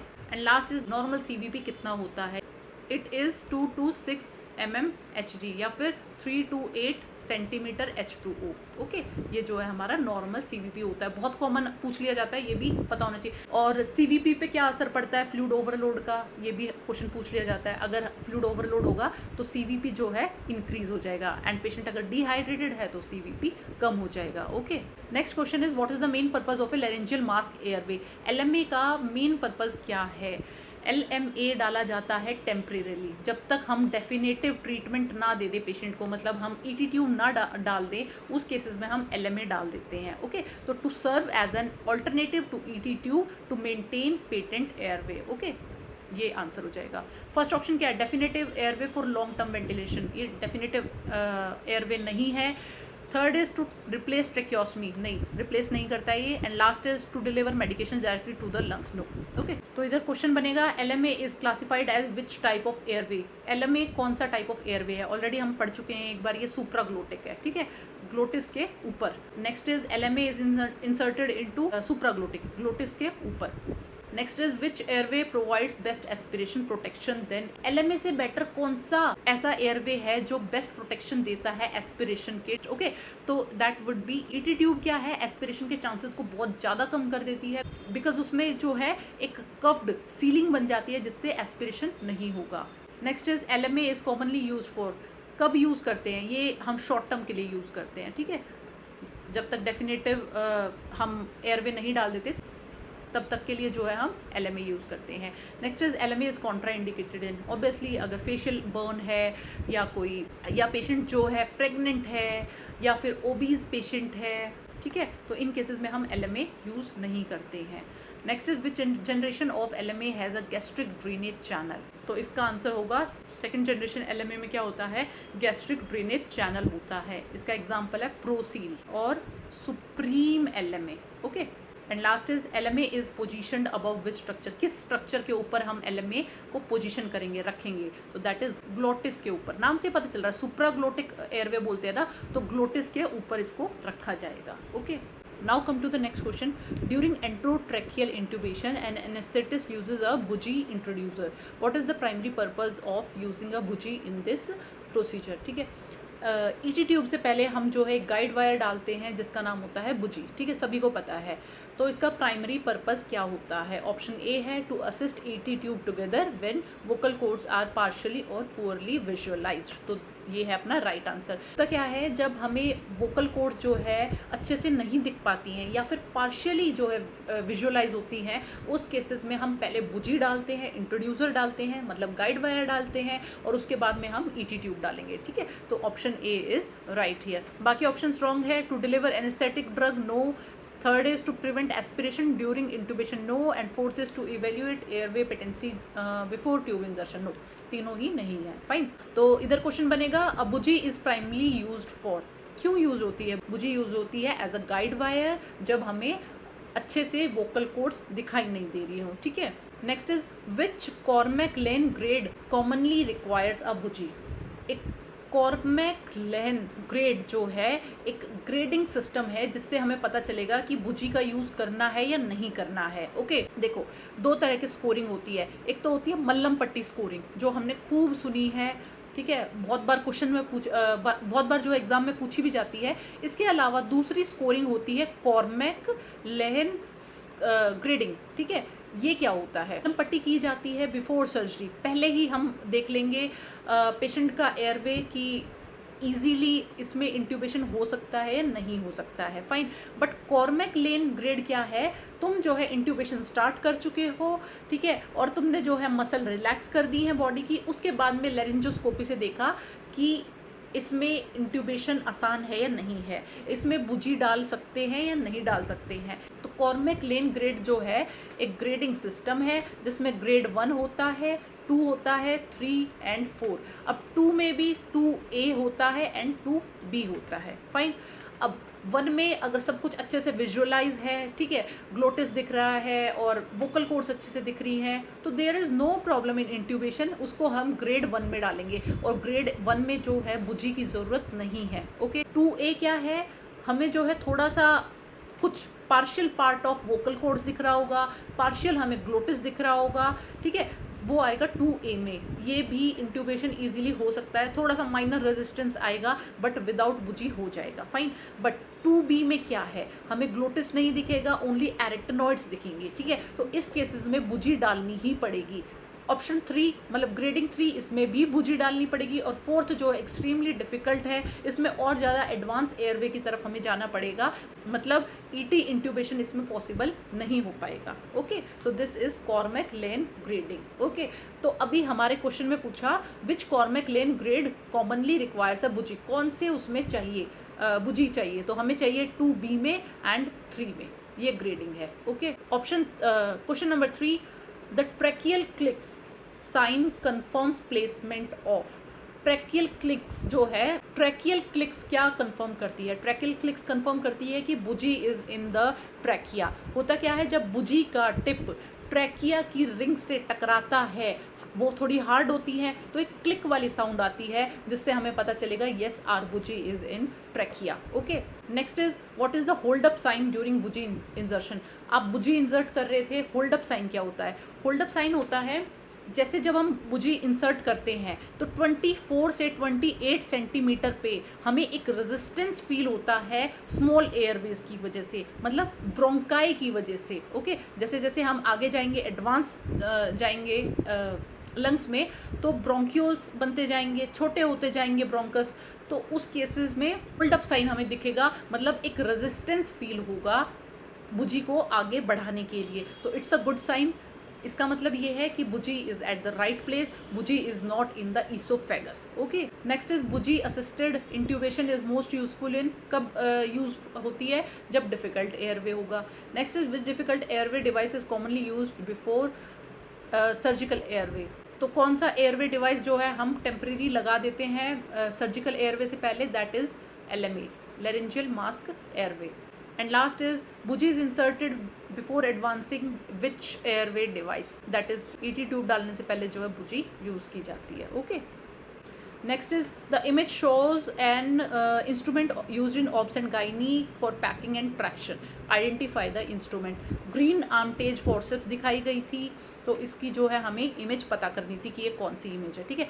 इसमें क्या होता है, लास्ट में टिप्स कैसी होती हैं, क्रॉस सिरेटेड होती हैं, जो हेल्पफुल होती हैं ब्लीडिंग को कंट्रोल करने के लिए, ब्लीडिंग को कंट्रोल करती हैं ग्रीन आर्मटेज की सिरेटेड वाली फोर्सेप्स। ओके, प्लस इनसे ट्रैक्शन भी दिया जा सकता है, फाइन। और ये मोस्टली यूज़ होती हैं LSCS के टाइम पे वाइल होल्डिंग यूट्राइन सेगमेंट्स, ठीक है। यूट्रस की जो सेगमेंट्स है उसको पकड़ने के लिए Green Armytage is used, fine. तो अपना और क्या क्वेश्चन बन सकता है, Green Armytage forceps are commonly used for, बता दिया मैंने, LSCS के टाइम पे यूज़ होता है, और ट्रैक्शन दिया जा सकता है इनसे, और ब्लीडिंग कंट्रोल की जाएगी। और ये कौन से जगह पे यूज़ होता है, ये यूट्राइन सेगमेंट्स को पकड़ने के लिए काम आता है, fine.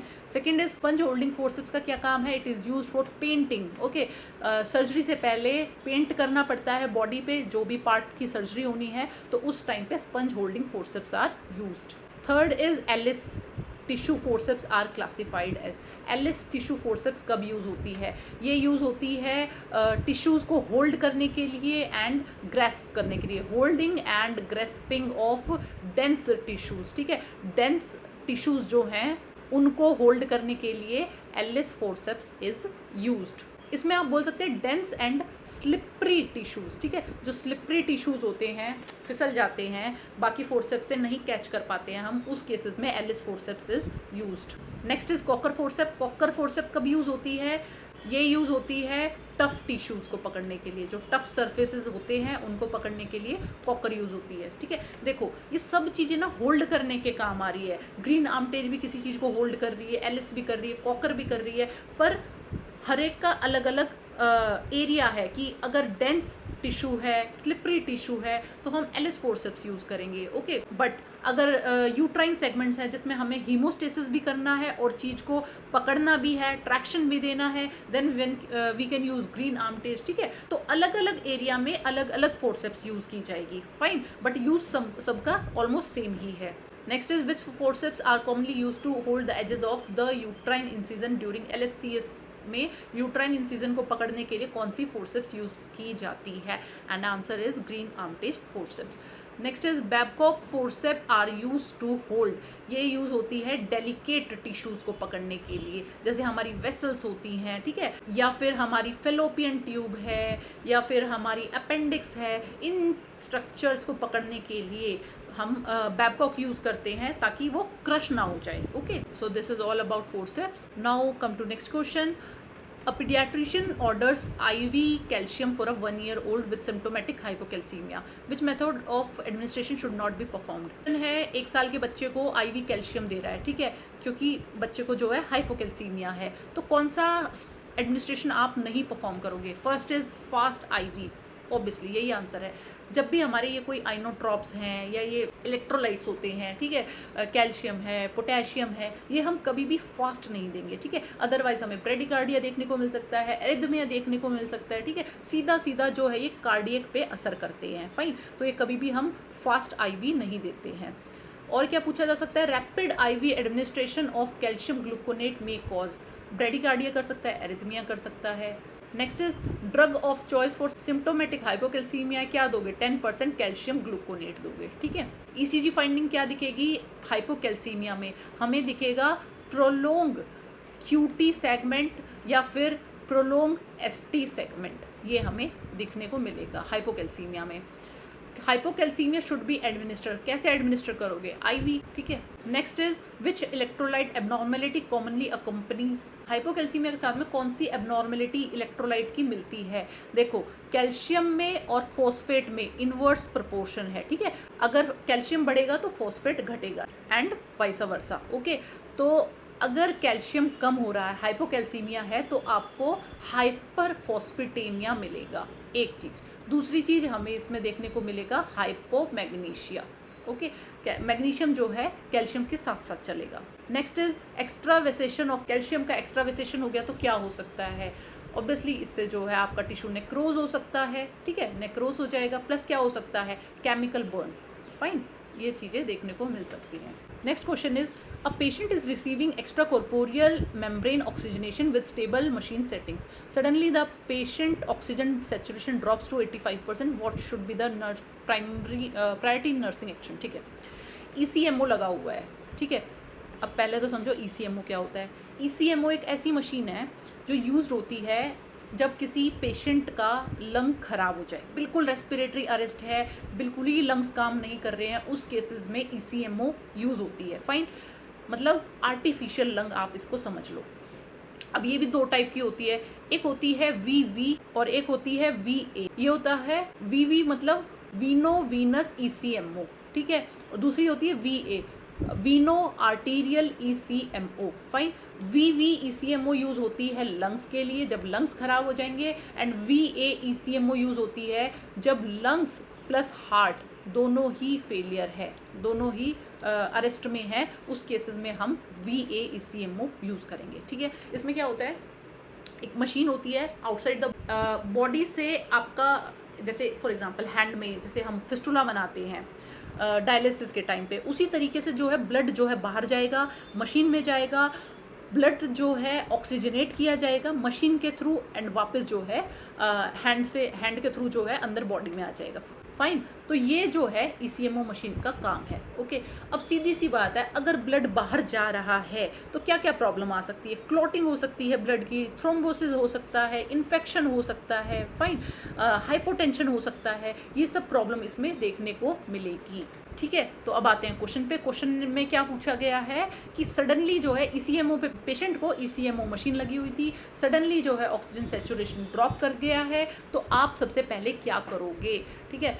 First is immediately discontinue ECMO support. No, ECMO support discontinue नहीं करना है। You will assess ECMO circuit for possible clot formation, clot के लिए देखोगे या कोई किंक तो नहीं है, ठीक है, इस सब के लिए आपको देखना होता है। फाइन, और क्या पूछा जा सकता है? ECMO स्टैंड्स फॉर इसकी फुल फॉर्म पूछी जा सकती है, extra corporeal membrane oxygenation. Next is which type of ECMO provides both cardiac and respiratory support, दोनों सपोर्ट कौन सा वाला प्रोवाइड करता है, VAECMO, अभी बताया था। हाँ, next is sudden fall in oxygen saturation during ECMO should first prompt assessment for, अगर सडन फॉल है ऑक्सीजन सेचुरेशन में, आप क्या चेक करोगे, किंक चेक करोगे या फिर क्लॉट चेक करोगे या फिर एयर तो नहीं आ गई है, ये सब आप चेक करोगे।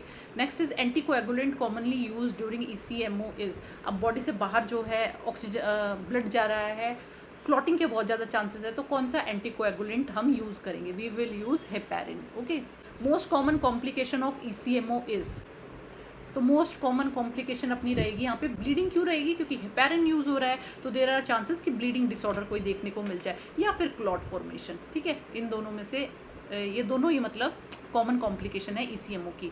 Next is VVECMO is primarily use for, VV कब यूज़ करते हैं, जब सीवियर ARDS होगा। ठीक है, सीवियर ARDS जब होगा तब हम VVECMO यूज़ करेंगे। And heart is functioning well, heart अपना ठीक काम कर रहा है, बट सीवियर ARDS है उस केसेस में VV वाला यूज़ करेंगे, बट हार्ट में भी अगर प्रॉब्लम है तो we will use VA। Okay, now next question, a patient diagnosed with DVT is receiving unfractionated heparin infusion, the latest activated partial thromboplastin time is 85 seconds, what should be the most appropriate immediate nursing action. Okay, patient को DVT है और उसके लिए unfractionated heparin infusion चल रहा है। अब जब भी हम हेपेरिन का इन्फ्यूजन देते हैं we will always check APTT। ठीक है, APTT नॉर्मली होता है हमारा 35 से 45। ओके, अब जब हम हेपेरिन देते हैं तो it can increase up to 1.5 से 2.5 टाइम्स जो है ये बढ़ जाता है। बढ़ने के बाद में ऑलमोस्ट यूँ मान लो आप 90 सेकेंड्स तक जो है ये नॉर्मल माना जाएगा। सो इट इज़ 85 सेकेंड, तो this is normal, continue current treatment without any change. ठीक है, ये अपना आंसर हो जाएगा। बाकी क्या पूछा गया है, which laboratory test is use to monitor unfractionated heparin therapy, के लिए हम यूज़ करते हैं APTT। Next is therapeutic APTT is usually how many times the normal value, कितना नॉर्मल वैल्यू के कितने टाइम्स होती है, दैट इज 1.5 से लेके 2.5 टाइम्स तक नॉर्मल मानी जाएगी जब हेपेरिन चल रहा है तो। Next is antidote of heparin, सबको पता है प्रोटामिन सल्फेट। विच एंटीकोएगुलेंट रिक्वायर्स INR मॉनिटरिंग होती है वार्फरिन में। ठीक है, वार्फरिन का नाम आया है तो it works on external pathway और इसमें जो है INR देखा जाता है। नॉर्मल INR कितना होता है, 0.6 से 1.2। Okay, drug of choice for DVT prophylaxis में हम लो वेट हेपेरिन देंगे। ठीक है, लो वेट हेपेरिनिज्म में हम देंगे जो एनोक्सापैरिन के नाम से आता है, एनोक्सापैरिन। ठीक है, and last is major adverse effect of heparin therapy. Major heparin effect क्या होता है, ब्लीडिंग। ठीक है, या फिर थ्रोम्बोसाइटोपिनिया, ये इसका मेजर साइड इफेक्ट है। Okay, now next question, a burn patient is admitted with a certain TBSA burn using the parkland formula, total fluid requirement 24 घंटे की है 4800 ml, तो कितना 8 आवर्स में कितना फ्लूइड आप दोगे। सबसे पहले पार्कलैंड फॉर्मूला पता होना चाहिए, 4 ml इंटू में total burn surface area, okay, into weight in kg। Okay, इस तरीके से जो है हम फ्लूइड रिक्वायरमेंट पता कर सकते हैं। बट अपने क्वेश्चन में जो है पहले से ही फ्लूइड रिक्वायरमेंट दे दी है कि 4800 ml जो है आपको फ्लूइड देना है। अब इसमें भी क्या करते हैं हम, हाफ फ्लूइड तो देंगे शुरू के 8 आवर्स में एंड बाकी का 50% हम देंगे बचे हुए 16 आवर्स में। ठीक है, तो 4800 का हाफ हुआ 2400, तो ये अपना ऑप्शन बी हो जाएगा। Next is Parkland formula uses which fluid for resuscitation, कौन सा फ्लूइड यूज़ करना होता है बर्न पेशेंट में, हमें हमेशा RL। ठीक है, next is in parkland formula half of the calculated fluid is given with in, आधा फ्लूइड हम शुरू के 8 आवर्स में दे देंगे। Parkland formula is expressed as, अभी देख लिया हमने पार्कलैंड फॉर्मूला ये होता है। रूल ऑफ 9 क्या डिसाइड करता है, रूल ऑफ 9 हमें बताता है टोटल बर्न सरफेस एरिया, कितना बर्न हुआ है। Next is which parameter best indicates adequate fluid resuscitation in burns, कौन से पैरामीटर से पता चलेगा कि फ्लूइड रिसस्किटेशन ठीक से हो गया है, तो that is urine output. Urine output जो है बेस्ट इंडिकेटर होता है ये देखने के लिए कि फ्लूइड रिसस्किटेशन अच्छे से हुआ है या नहीं हुआ है। Next is urine output target in adult burn patient is, कितना यूरिन आउटपुट आप टारगेट रखोगे। नॉर्मली अडल्ट में जो है 0.5 ml पर kg पर आवर होता है, तो मोर देन 0.5 ml पर kg पर आवर है तो इट मीन्स हमारा टारगेट पूरा हो गया है, सही से फ्लूइड रिसस्सिटेशन हो रहा है, ठीक है। Next question is the image shows a specialised infant bottle, feeding bottle commonly used to feed infants with cleft lip and cleft palate, identify the feeding device. एक फीडिंग डिवाइस दिखाया गया था जो यूज़ होता है cleft lip and cleft palate के cases में, तो उसको क्या बोलते हैं? That is known as Haberman feeder, ठीक है। हैबरमैन फीडर क्या होता है? एक ऐसी बॉटल है, स्पेशलाइज्ड बॉटल है, इसका भी मैं पिक्चर यहाँ पे लगा दूंगी, जिसमें जो है जो बच्चे अच्छे से सक्शन क्रिएट नहीं कर पाते हैं अराउंड द बॉटल, उनके लिए यूज़ होती है। जैसे कि क्लेफ्ट लिप का अगर कोई पेशेंट है, या क्लेफ्ट पैलेट का है, या कोई न्यूरोलॉजिकल डिसऑर्डर है, ठीक है, उन केसेस में हम हैबरमैन फीडर जो है यूज़ करेंगे, ओके। तो Haberman feeder is use for infants with cleft lip and cleft palate. Feeding position for a baby with cleft palate should be, क्या फीडिंग पोजीशन क्या दोगे? अपराइट पोजीशन दोगे। Next is most common complication during feeding in cleft palate. तो most common complication क्या होती है cleft palate के time पे? दैट इज एस्पिरेशन, ठीक है। एस्पिरेशन होने के सबसे ज़्यादा चांसेस होते हैं, या फिर एयर स्वेलोइंग, ये दो प्रॉब्लम सबसे ज़्यादा होती है। नेक्स्ट है cleft lip repair is usually performed at what age? कितनी एज पे आप क्लेफ्ट लिप को रिपेयर करोगे? 3 to 6 मंथ्स पे। Next is cleft palate repair is commonly performed eight, cleft palate कब रिपेयर करेंगे? हम करेंगे इसे रिपेयर 6 to 12 मंथ्स पे। याद रखना है, पहले हम क्लेफ्ट लिप रिपेयर करते हैं, उसके बाद में क्लेफ्ट पैलेट रिपेयर करेंगे। Last is which feeding method reduces aspiration risk in cleft palette? कौन सा फीडिंग मेथड आप दोगे? ऑब्वियसली सबसे पहले तो अपराइट पोजीशन दोगे, उसके बाद में एक स्पेशलाइज्ड बॉटल आप दे सकते हो जिसको हम हैबरमैन फीडर बोलते हैं, जो एक ऑलरेडी स्पेशलाइज्ड कंप्रेस्ड बॉटल होती है, फाइन। तो this is all about cleft lip and cleft palette. Cleft lip में पूछ लेते हैं आफ्टर सर्जरी के बाद आप क्या पोजीशन दोगे? बहुत कॉमनली पूछ लिया जाता है, ठीक है। तो सर्जरी के बाद में क्लेफ्ट लिप में हम कौन सी पोजीशन देंगे? सर्जरी हो चुकी है तो we will give supine position, ठीक है। सुपाइन पोजीशन, या थोड़ा सा आप लेटरल पोजीशन दे सकते हो, बट अगर एक चूज करना हो तो इनमें से you will go with supine position, ठीक है। बिकॉज अगर आप लेटरल पोजीशन दोगे या प्रोन पोजीशन दोगे तो ऑब्वियसली सूचर्स जो हैं फ्रिक्शन क्रिएट होगा between the bedding and suture, okay. Next is cleft lip के टाइम पे आप क्या पोजीशन दोगे? क्लेफ्ट लिप के बाद में you will give prone position, ताकि जो भी अंदर सिक्रीशन है वो बाहर आता रहे, ओके। प्रोन के बाद में अगर prone is not available then you will give lateral position, okay. Next question is identify the following image. एक इमेज दी गई थी जिसमें स्पाइनल एनेस्थीसिया पेशेंट को लग रहा था, फीटल पोजीशन ले रखी थी, मतलब सी शेप पोजीशन पेशेंट ने ले रखी थी, वो हमें आइडेंटिफाई करनी थी, ठीक है। तो आंसर इज स्पाइनल एनेस्थीसिया। इधर से क्या पूछा जाएगा? Spinal anaesthesia is usually administered, किस लेवल पे एडमिनिस्टर करोगे? तो ऑब्वियसली हम स्पाइनल एनेस्थीसिया एडमिनिस्टर करेंगे L3 से L4 के बीच में, या फिर L2 से L3 के बीच में, इन दोनों पोजीशन के बीच में हम इसको एडमिनिस्टर कर सकते हैं।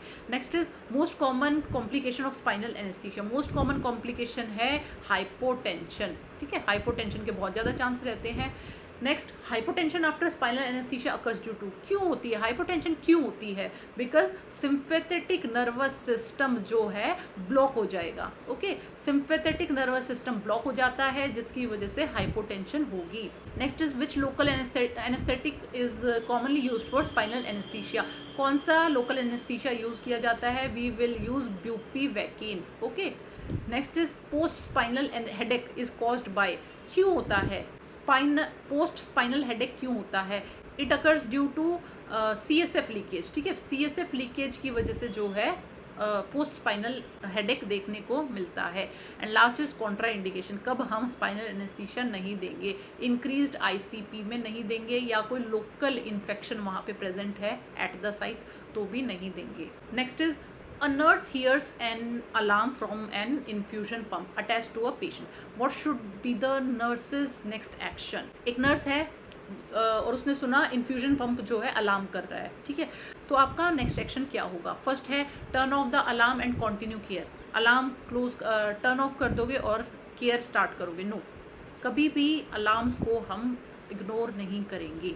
Second is change the infusion pump, immediately जो है इन्फ्यूजन पंप हम चेंज करेंगे? नो, पहले हम ओक्लूजन देखेंगे कि मतलब जो पाइपिंग है उसमें कुछ ऑक्लूजन तो नहीं है, ठीक है। उसके बाद में अगर कोई प्रॉब्लम नहीं निकलती है तब हम इन्फ्यूजन पंप चेंज करते हैं, तो डायरेक्टली इन्फ्यूजन पंप चेंज नहीं करना है। Third is check for occlusion and rule out the cause. Yes, हम ऑक्लूजन के लिए चेक करेंगे। और क्या पूछा जा सकता है, nurse hears an occlusion alarm from an infusion pump, what should be the first action? अभी बताया, चेक फॉर ऑक्लूजन और any kink. Second is most common cause of an infusion pump occlusion is, most common cause होता है clot. Next is air inline alarm indicates, alarm में show हो रहा है air inline, इसका क्या मतलब है? इसका मतलब है ट्यूबिंग में एयर आ गई है, okay. Next is which complication may occur due to infiltration of IV fluids, अगर आईवी फ्लूइड्स का इनफिल्ट्रेशन हो गया है तो क्या देखने को मिलेगा? तो यू विल सी स्वेलिंग हो जाएगी प्लस कूलनेस फील होती है उस एरिया में अगर आईवी फ्लूइड का इन्फिल्ट्रेशन हो जाएगा तो। Next is the best method to prevent IV medication error, जो मतलब अच्छे से हम काउंट नहीं कर पाते हैं या प्रिसाइसली हम ड्रग नहीं दे पाते हैं, उसका क्या सोल्यूशन है? उसका सोल्यूशन आप इन्फ्यूजन पंप से दो मेडिकेशन, ठीक है, पूरा प्रिसाइसली जो है मेडिकेशन पेशेंट की बॉडी में जाएगा। Next is smart infusion pump are primarily use to prevent, infusion pump क्यों यूज़ करते हैं? प्रिसाइसली ड्रग डिलीवरी के लिए। Fine, now come to the next question, identify the surgical instrument shown in the image. एक image show की गई थी और जो कि डॉयंस रिट्रैक्टर की थी, ठीक है। तो डॉयंस रिट्रैक्टर क्या होता है? इट इज़ कर्व्ड ब्लेड, एक पिक्चर यहाँ पे मैं लगा दूंगी इसके लिए। तो डॉयंस रिट्रैक्टर क्या होता है? Curved blade, hand held retractor है, ठीक है। पीछे से हाथ से आप पकड़ सकते हो, आगे से जो है ब्रॉड और कर्व्ड ब्लेड मिलेगा, ठीक है। इसका पिक्चर मैं यहाँ पे लगा दूंगी। ये मोस्टली जो है LSCS सर्जरी में या फिर पेल्विक सर्जरीज में यूज़ होता है, जो डेंस में टिश्यूज़ या ऑर्गन्स है उनको रिट्रैक्ट करने के लिए, ताकि सब कुछ अच्छे से विजुअलाइज हो सके। Fine, so this is Doyen's retractor. तो क्वेश्चन क्या पूछा गया? तो और क्या पूछा जा सकता है? Doyen's retractor is most commonly used for LSCS and pelvic surgeries. Deaver retractor is classified as hand-held retractor. Which retractor is commonly used for deep abdominal surgery? कौन सा retractor use होता है deep abdominal surgery के लिए? That is Deaver's retractor. Next is weight laner retractor. क्या होता है? weight laner retractor होते हैं self retaining retractors, okay. Army navy retractor use होता है सुपरफिशियल एंड शेलो टिश्यूज के लिए, okay. Next question is Kawasaki disease primarily affects which type of blood vessels? कौन सी ब्लड वेसल्स को कावासाकी डिजीज अफेक्ट करती है? कावासाकी डिजीज जो है अक्यूट सिस्टमिक इलनेस है, सिस्टमिक इलनेस जो चाइल्डहुड में देखी जाएगी, ठीक है, बिलो 5 ईयर्स में देखी जाती है। ये मीडियम वेसल्स को, मीडियम टाइप ऑफ वेसल्स को जो है अफेक्ट करती है, एंड मीडियम में भी कोरोनरी वेसल्स को ये जो है ज़्यादा अफेक्ट करती है। फाइन, इससे जो है कोरोनरी एन्यूरिज्म होने के बहुत ज़्यादा चांसेस रहते हैं, ओके। तो अब इधर से क्या पूछा जा सकता है? Kawasaki disease primary affect which type of blood vessels? कौन सी ब्लड वेसल्स को करती है? Medium vessels. Drug of choice in Kawasaki disease में IVIG यूज होता है, इम्यूनोग्लोबिन्स यूज होते हैं plus aspirin, okay. Next is most serious complication of Kawasaki disease. अभी हमने देखा कोरोनरी आर्टरी एन्यूरिज्म जो है इसका मोस्ट सीरियस कॉम्प्लिकेशन है। Next is which cardiac abnormality is commonly associated with Kawasaki disease? वही coronary artery aneurysm. Next is Kawasaki disease is most commonly seen in children in which age group? Below 5 years. Next is strawberry tongue जो है Kawasaki disease में देखी जाती है। And इधर से एक क्वेश्चन और बन सकता है, स्ट्रॉबेरी टंग जो है 2 डिजीजेस में देखी जाएगी, एक तो कावासाकी में and second is scarlet fever, okay. Scarlet fever में भी देखी जाती है। स्कारलेट फीवर में रैश कैसे देखे जाएंगे? सैंड लाइक रैश देखे जाएंगे, okay. And last is fever lasting more then how many days is the diagnostic feature of Kawasaki disease? कितने दिन तक एटलीस्ट फीवर रहना चाहिए? तो इट शुड बी 5 डेज, 5 दिन तक अगर फीवर रहेगा तो it is among the diagnostic feature of Kawasaki disease. Next question is which of the following clinical manifestation are seen in heat stroke?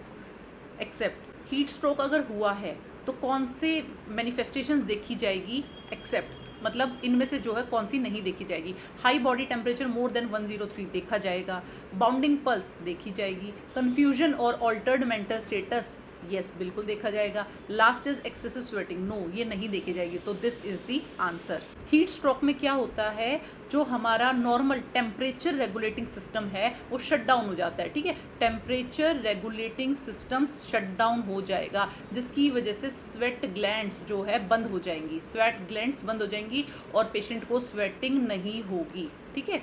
अब क्वेश्चन क्या पूछा जा सकता है, core body temperature in heat stroke is usually, तो heat stroke में core body temperature मिलता है more than 104 degree Fahrenheit. Next is CNS dysfunction is a hallmark feature of heat stroke, ठीक है। हीट स्ट्रोक में क्या देखा जाएगा, CNS dysfunction. Next is which is the most appropriate immediate treatment for heat stroke, अगर किसी को heat stroke हो गया है क्या इमीडिएट ट्रीटमेंट करोगे, cold water immersion. Next is hot dry skin is commonly seen in heat stroke, ठीक है। तो ये ज़रूर याद रखना है, बहुत सारे बच्चे जो इसमें मिस्टेक करेंगे कि हीट स्ट्रोक हुआ है, बहुत पसीना आ रहा होगा पेशेंट को, तो ऐसा कुछ नहीं है, बिल्कुल हॉट, फ्लश्ड और ड्राई स्किन इसमें देखने को मिलेगी, ठीक है। Next is which electrolyte imbalance is common in heat stroke, तो इधर answer will be hyponatraemia, hyponatraemia देखने को मिलेगा। Next is heat stroke is a medical emergency, medical emergency है heat stroke. Last is which cooling method is most effective in heat stroke, अभी बताया था cold water immersion. Next is which of the following enzyme disturbances are seen in pancreatic disorder, acute pancreatitis, choose the most appropriate answer. Acute pancreatitis है तो हमें क्या देखने को मिलेगा, इसमें क्या होता है, पैनक्रियाज जो है बहुत ज़्यादा एंजाइम बनाने लग जाएगा और उसको ब्लड में रिलीज़ करेगा, जैसे कि अमाइलेज है, लाइपेज है, इन सब की वैल्यू जो है ब्लड में बहुत ज़्यादा बढ़ जाती है, ठीक है। तो answer will be increased amylase and increased lipase, D option, ठीक है। कहीं कहीं पे ट्रिप्सिन दिया गया है, ट्रिप्सिन जो है एक डायग्नोस्टिक फैक्टर में यूज़ नहीं होता है पैनक्रियाज के, ठीक है। पैनक्रियाज में हम हमेशा अमाइलेज एंड लाइपेज ही देखते हैं, ओके।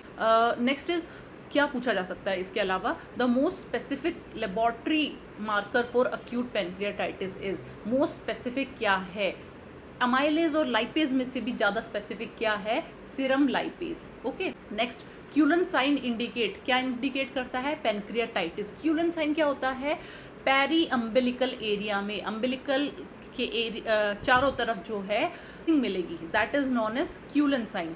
और क्या मिलता है, ग्रे टर्नर साइन, मतलब फ्लैंक एरिया में जो है ब्रूजिंग मिलेगी, ओके। ग्रे टर्नर जो है फ्लैंक एरिया होता है एंड क्यूलन साइन जो है पेरी अम्बिलिकल एरिया होता है। इतना इम्पॉर्टेंट, इतना बेसिक क्वेश्चन है ये, पता नहीं कितनी बार पूछा जाता है, ठीक है। तो एटलीस्ट मैं हमेशा एक बात बोलती हूँ, जो क्वेश्चन आते होते हैं, ठीक है, एटलीस्ट वो मत गलत करके आओ। 100 नंबर का प्रीलिम्स होता है, ठीक है। मुझे लगता है कि 60 क्वेश्चन ना रिपीट होंगे, एग्जैक्ट क्वेश्चन रिपीट नहीं होंगे, टॉपिक्स रिपीट होंगे जो पहले कभी ना कभी पूछे गए हैं, फाइन। एटलीस्ट तुम 60 तो पक्के करो अपने, ठीक है। जो नया टॉपिक आएगा वो तुम्हारे हाथ में नहीं है, तुम ज़्यादा नहीं पढ़ सकते, तो एटलीस्ट 60 तो ठीक करो ही करो। अब फिर 60 में से भी कुछ नेगेटिव मार्किंग होगी, फाइन। तो जो ये बेसिक क्वेश्चंस होते हैं ना, इनको तो रट लिया करो, इधर से क्वेश्चन बन जाता है।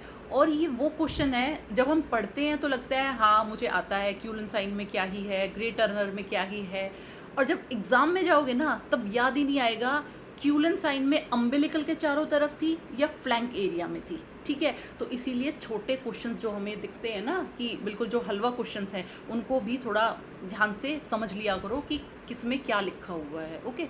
एग्जाम में जाके कंफ्यूजन हो जाती है नहीं तो। अब next question, most common causes of acute pancreatitis. Most common causes क्या है, gall stone most common cause है, और दूसरा है एल्कोहल अब्यूज़, ये दोनों रीजंस होते हैं पैनक्रियाटाइटिस के। Next is which enzyme remains elevated longer in acute pancreatitis में, तो लाइपेज भी बढ़ रहा है और अमाइलेज भी बढ़ रहा है, पर ज़्यादा लंबे टाइम तक जो है लाइपेज रहता है ब्लड में। नेक्स्ट है initial management of acute pancreatitis include, क्या मैनेजमेंट करोगे अक्यूट पैनक्रियाटाइटिस में, NPO, कुछ नहीं देना माउथ से, और IV हाइड्रेशन आप मेंटेन रखोगे।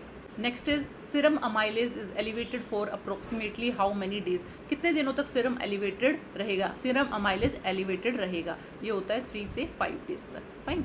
Next is major contributor to chronic hepatitis leading to chronic disease. Chronic hepatitis कौन सा हेपेटाइटिस करता है, ABCDE, 5 तरह की हेपेटाइटिस हमारे पास होते हैं, तो इनमें से क्रोनिक डिजीज़ कौन सी करता है। पहले तो ये पता होना चाहिए ABCDE होते हैं ए और ई जो है फीको ओरल रूट से फैलते हैं, बी सी डी जो है ब्लड बॉर्न है, या फिर नीडल से फैलेंगे, या फिर सेक्सुअल कॉन्टेक्ट से फैलेंगे, ठीक है। अब ए और ई तो फिर भी ठीक हो जाएंगे with time, but B C D जो क्या करते हैं, लिवर सिरोसिस कर देते हैं, ओके, और एट द एंड जो है लिवर फेलियर कर देंगे, ओके। तो बी सी डी क्या करेंगे, क्रोनिक डिजीज कॉज करेंगे। तो ऑप्शन अपना यहाँ पे रहेगा C, hepatitis B and C. Question क्या पूछा जा सकता है, which hepatitis virus commonly cause chronic hepatitis, वही B and C.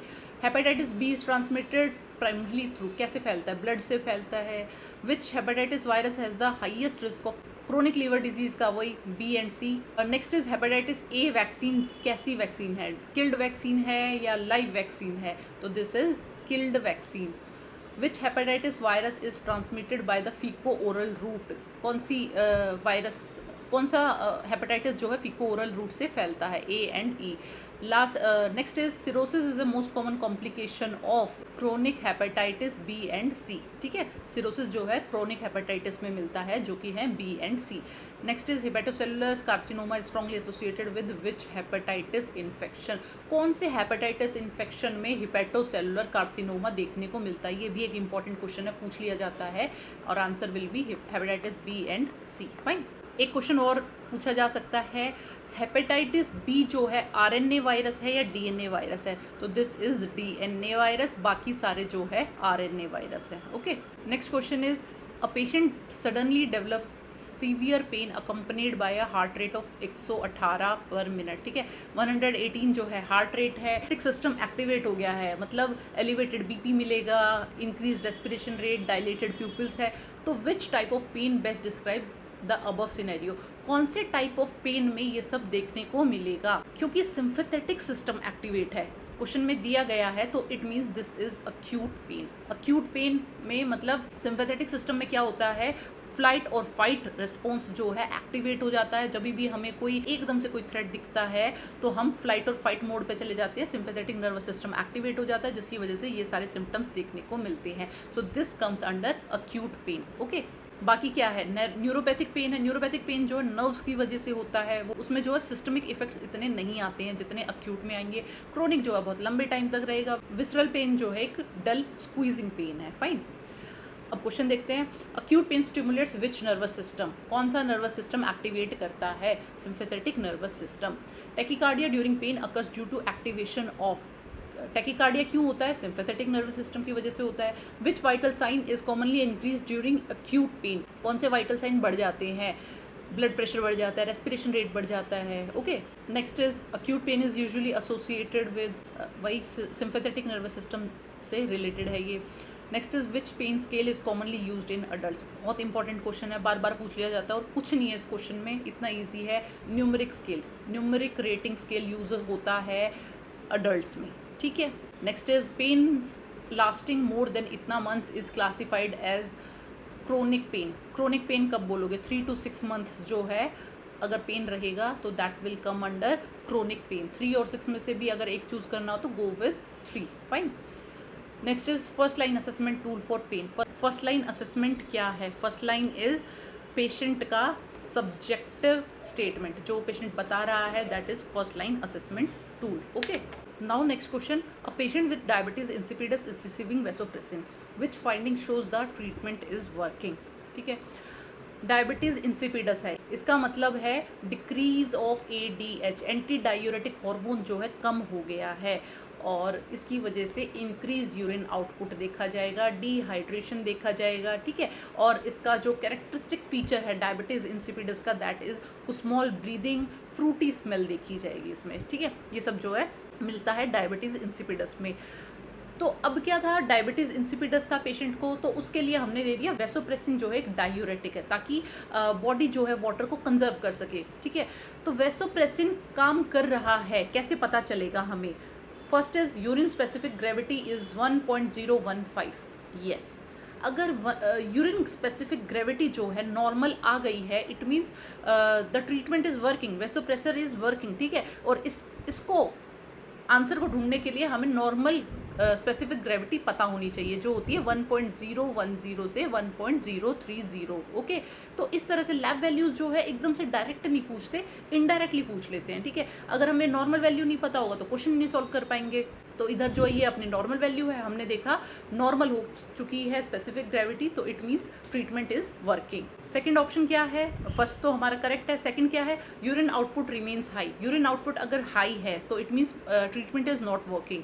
Third is weight loss हो गया है, अगेन मतलब यूरिन आउटपुट जो है ज़्यादा है, not working. And last is increase thirst, no. Okay, so diabetes insipidus is caused by deficiency of ADH। Okay, next is drug of choice क्या रहेगी सेंट्रल डायबिटीज इंसिपिडस में? वेसोप्रेसिन। नेक्स्ट है urine specific gravity in untreated diabetes insipidus is usually, अगर diabetes insipidus जो है treat नहीं किया गया है तो स्पेसिफिक ग्रेविटी जो है लेस देन 1.010 रहेगी। ओके, बहुत सारा अगर यूरिन निकल रहा है तो स्पेसिफिक ग्रेविटी कम हो जाएगी, बट अगर यूरिन अमाउंट कम है तो इट मीन्स कॉन्सेंट्रेटेड है और स्पेसिफिक ग्रेविटी बढ़ जाएगी। Fine. Next is which electrolyte abnormality is commonly seen in diabetes insipidus? तो हियर आंसर इज हाइपरनेट्रीमिया। बहुत ज़्यादा यूरिन आउटपुट बाहर निकल रहा है तो इट मीन्स सोडियम जो है ज़्यादा दिखेगा बॉडी में। ओके, क्योंकि पूरा फ्लूइड जो है निकल गया है। Next is excessive secretion of ADH causes. ज़्यादा सिक्रीशन हो रहा है ADH का, इट मीन्स क्या है? SI-ADH एंड डायबिटीज इंसिपिडस दोनों अपोजिट है। डायबिटीज इंसिपिडस में जो है यूरिन आउटपुट बहुत ज़्यादा हो जाता है एंड SI-ADH में जो है बहुत कम हो जाता है। ओके, SI-ADH का मतलब होता है syndrome of inappropriate anti diuretic hormone. Fine. Next is polyuria and polydipsia are characteristic feature of, वो तो डायबिटीज़ का है। Okay, next is desmopressin acts as an analogue of. Desmopressin किस चीज़ का एनालॉग है? It is analogue of vasopressin. अभी जो सेकंड क्वेश्चन हमने देखा था drug of choice for central diabetes insipidus, इसमें होगा डेस्मोप्रेसिन। ठीक है, डेस्मोप्रेसिन जो है ड्रग ऑफ चॉइस होता है। ओके, नेक्स्ट क्वेश्चन है 24 ईयर ओल्ड क्लाइंट है, ICU में वेंटिलेटर पे है, ABG उसकी दे रखी है, तो क्या पॉसिबल कॉज है फाइंडिंग्स का? COPD है पेशेंट को, DKA विद स्मॉल रेस्पिरेशन है, मायोकार्डियल इन्फेक्शन है या पल्मोनरी एम्बोलस है। ओके, तो पहले तो देखो क्या वैल्यू क्या दे रखी है, 7.52 दे रखा है pH, इसका मतलब एल्कोलोसिस है। ओके, नेक्स्ट अब देखो PaCO2 कार्बन डाइऑक्साइड कितना 28, नॉर्मल वैल्यू होती है 35 से 45 के बीच में, बट हमारी वैल्यू जो है इसमें कम दे रखी है, इट मीन्स रेस्पिरेटरी एल्कोलोसिस है। अगर कार्बन डाइऑक्साइड नीचे जा रहा है इसका मतलब रेस्पिरेटरी एल्कोलोसिस है। ओके, अदरवाइज इसके लिए एक निमोनिक होता है ROME, respiration opposite and metabolic equal. इधर से हमें पता चल जाएगा कि कौन सा एसिडोसिस या एल्कोलोसिस है। अब देखने की चीज़ क्या है, रेस्पिरेटरी एल्कोलोसिस है बट ऑक्सीजन जो है फिर भी कम है। ठीक है, तो इट मीन्स हाइपोक्सीमिया प्रेजेंट है, हाइपोक्सीमिया। ओके, तो hypoxaemia with respiratory alkalosis is a finding of pulmonary एम्बुलस में देखा जाता है। क्यों देखा जाएगा? पल्मोनरी एम्बुलस में क्या होता है, जो एम्बुलस है वो जाके लंग्स में कहीं रुकावट पैदा करेगा जिसकी वजह से ब्लड को ऑक्सीजन नहीं मिल पाएगी। ठीक है, ब्लड में जो है ऑक्सीजन की कमी हो जाएगी और इस अटेम्प्ट में बॉडी को क्या करेगा, बॉडी को क्या लगेगा कि ऑक्सीजन की कमी है तो वो और ज़्यादा हाइपर वेंटिलेट करेगी। ठीक है, जिसकी वजह से एल्कोलोसिस देखने को मिलेगा। ओके, सो इस केस में क्या देखने को मिलेगा, respiratory alkalosis with hypoxaemia. Otherwise जो पहला ऑप्शन है COPD, इसमें हमें पता है एसिडोसिस देखने को मिलता है, रेस्पिरेटरी एसिडोसिस। सेकंड है DKA, इसमें मेटाबॉलिक एसिडोसिस देखने को मिलता है।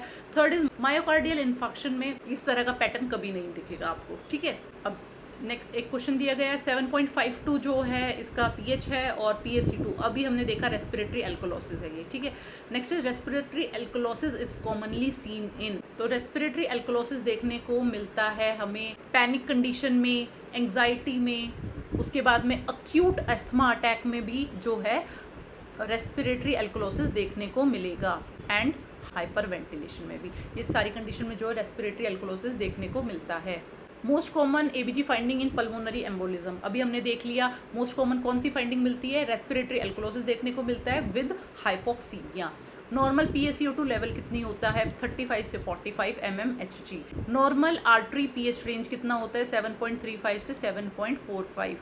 विच condition commonly causes hypoxaemia with respiratory alkalosis, again pulmonary embolism. Next is hyper ventilation primary cause a decrease in, hyper ventilation से क्या होता है, CO2 कम हो जाता है, ठीक है, decrease in CO2। Next question is a patient has a urine output of less than 100 ml in 24 hours, the condition is called, 100 ml से भी कम हो गया है यूरिन आउटपुट, तो कौन सी कंडीशन इसे बोलेंगे, that is anuria. Okay, oliguria में होता है लेस देन 400, पॉलीयूरिया में होता है मोर देन 2 लीटर, एन्यूरिया में होता है less than 100 ml, and nocturia is urine at night. Okay, तो यहाँ पे क्या क्वेश्चन पूछे गए, urine output less than 100 ml हम एन्यूरिया बोलते हैं, less than 400 oliguria, normal adult urine output is 1500 से 2 litre. Okay, most common cause of acute anuria, एकदम से एन्यूरिया हो गया है, वैसे तो एन्यूरिया अगर किडनी की प्रॉब्लम से होगा तो धीरे धीरे होगा, ठीक है, बट अगर सडन एन्यूरिया देखा गया है तो ऑब्स्ट्रक्शन आ गया है, ठीक है।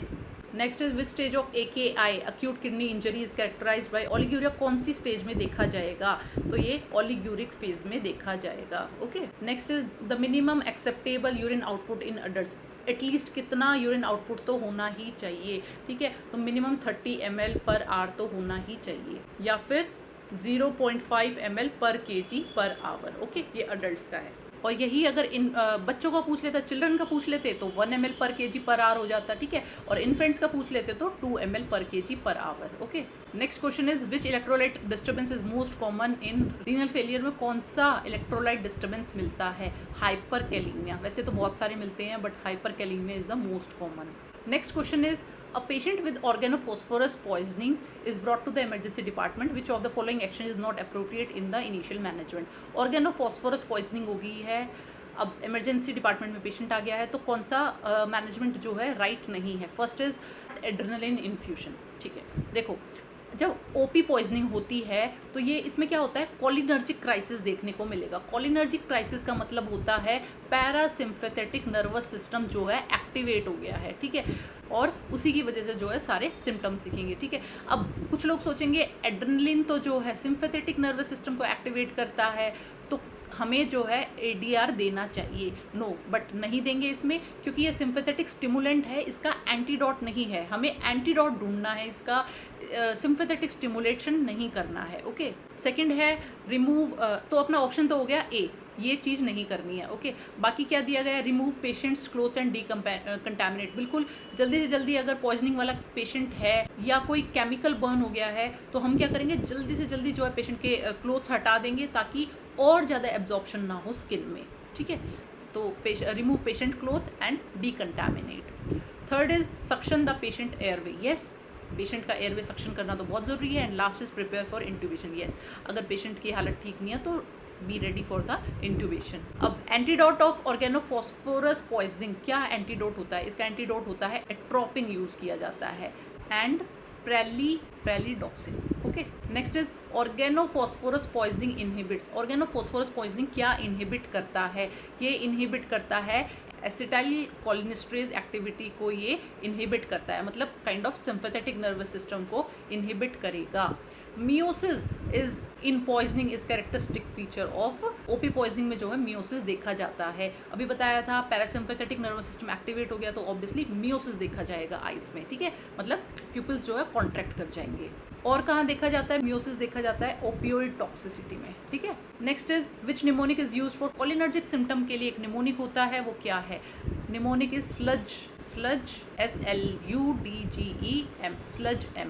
S से होता है सेलिवेशन देखा जाएगा पेशेंट में, लैक्रीमेशन देखा जाएगा, यूरिनेशन, डेफिकेशन, GI अपसेट मिलेगा, E फॉर इमेसिस देखा जाएगा, वॉमिटिंग देखी जाएगी, एंड M फॉर मियोसिस देखा जाएगा, ठीक है। So this is mnemonic which is used for cholinergic symptoms. Next is drug use to activate acetyl cholinesterase की एक्टिविटी को रीएक्टिवेट करने के लिए यूज होता है प्रेलिडॉक्सिन। देखो, OP पॉइजनिंग का एंटीडोट है एट्रोपिन, बट एसिटाइल कोलिनेस्टरेज की एक्टिविटी को रीएक्टिवेट करने का काम करता है प्रेलिडॉक्सिन, ठीक है। Next is most common cause of death in OP poisoning में डेथ का सबसे कॉमन रीजन क्या है, ब्रोंकोस्पाज्म की वजह से जो है रेस्पिरेटरी अरेस्ट आ जाएगा।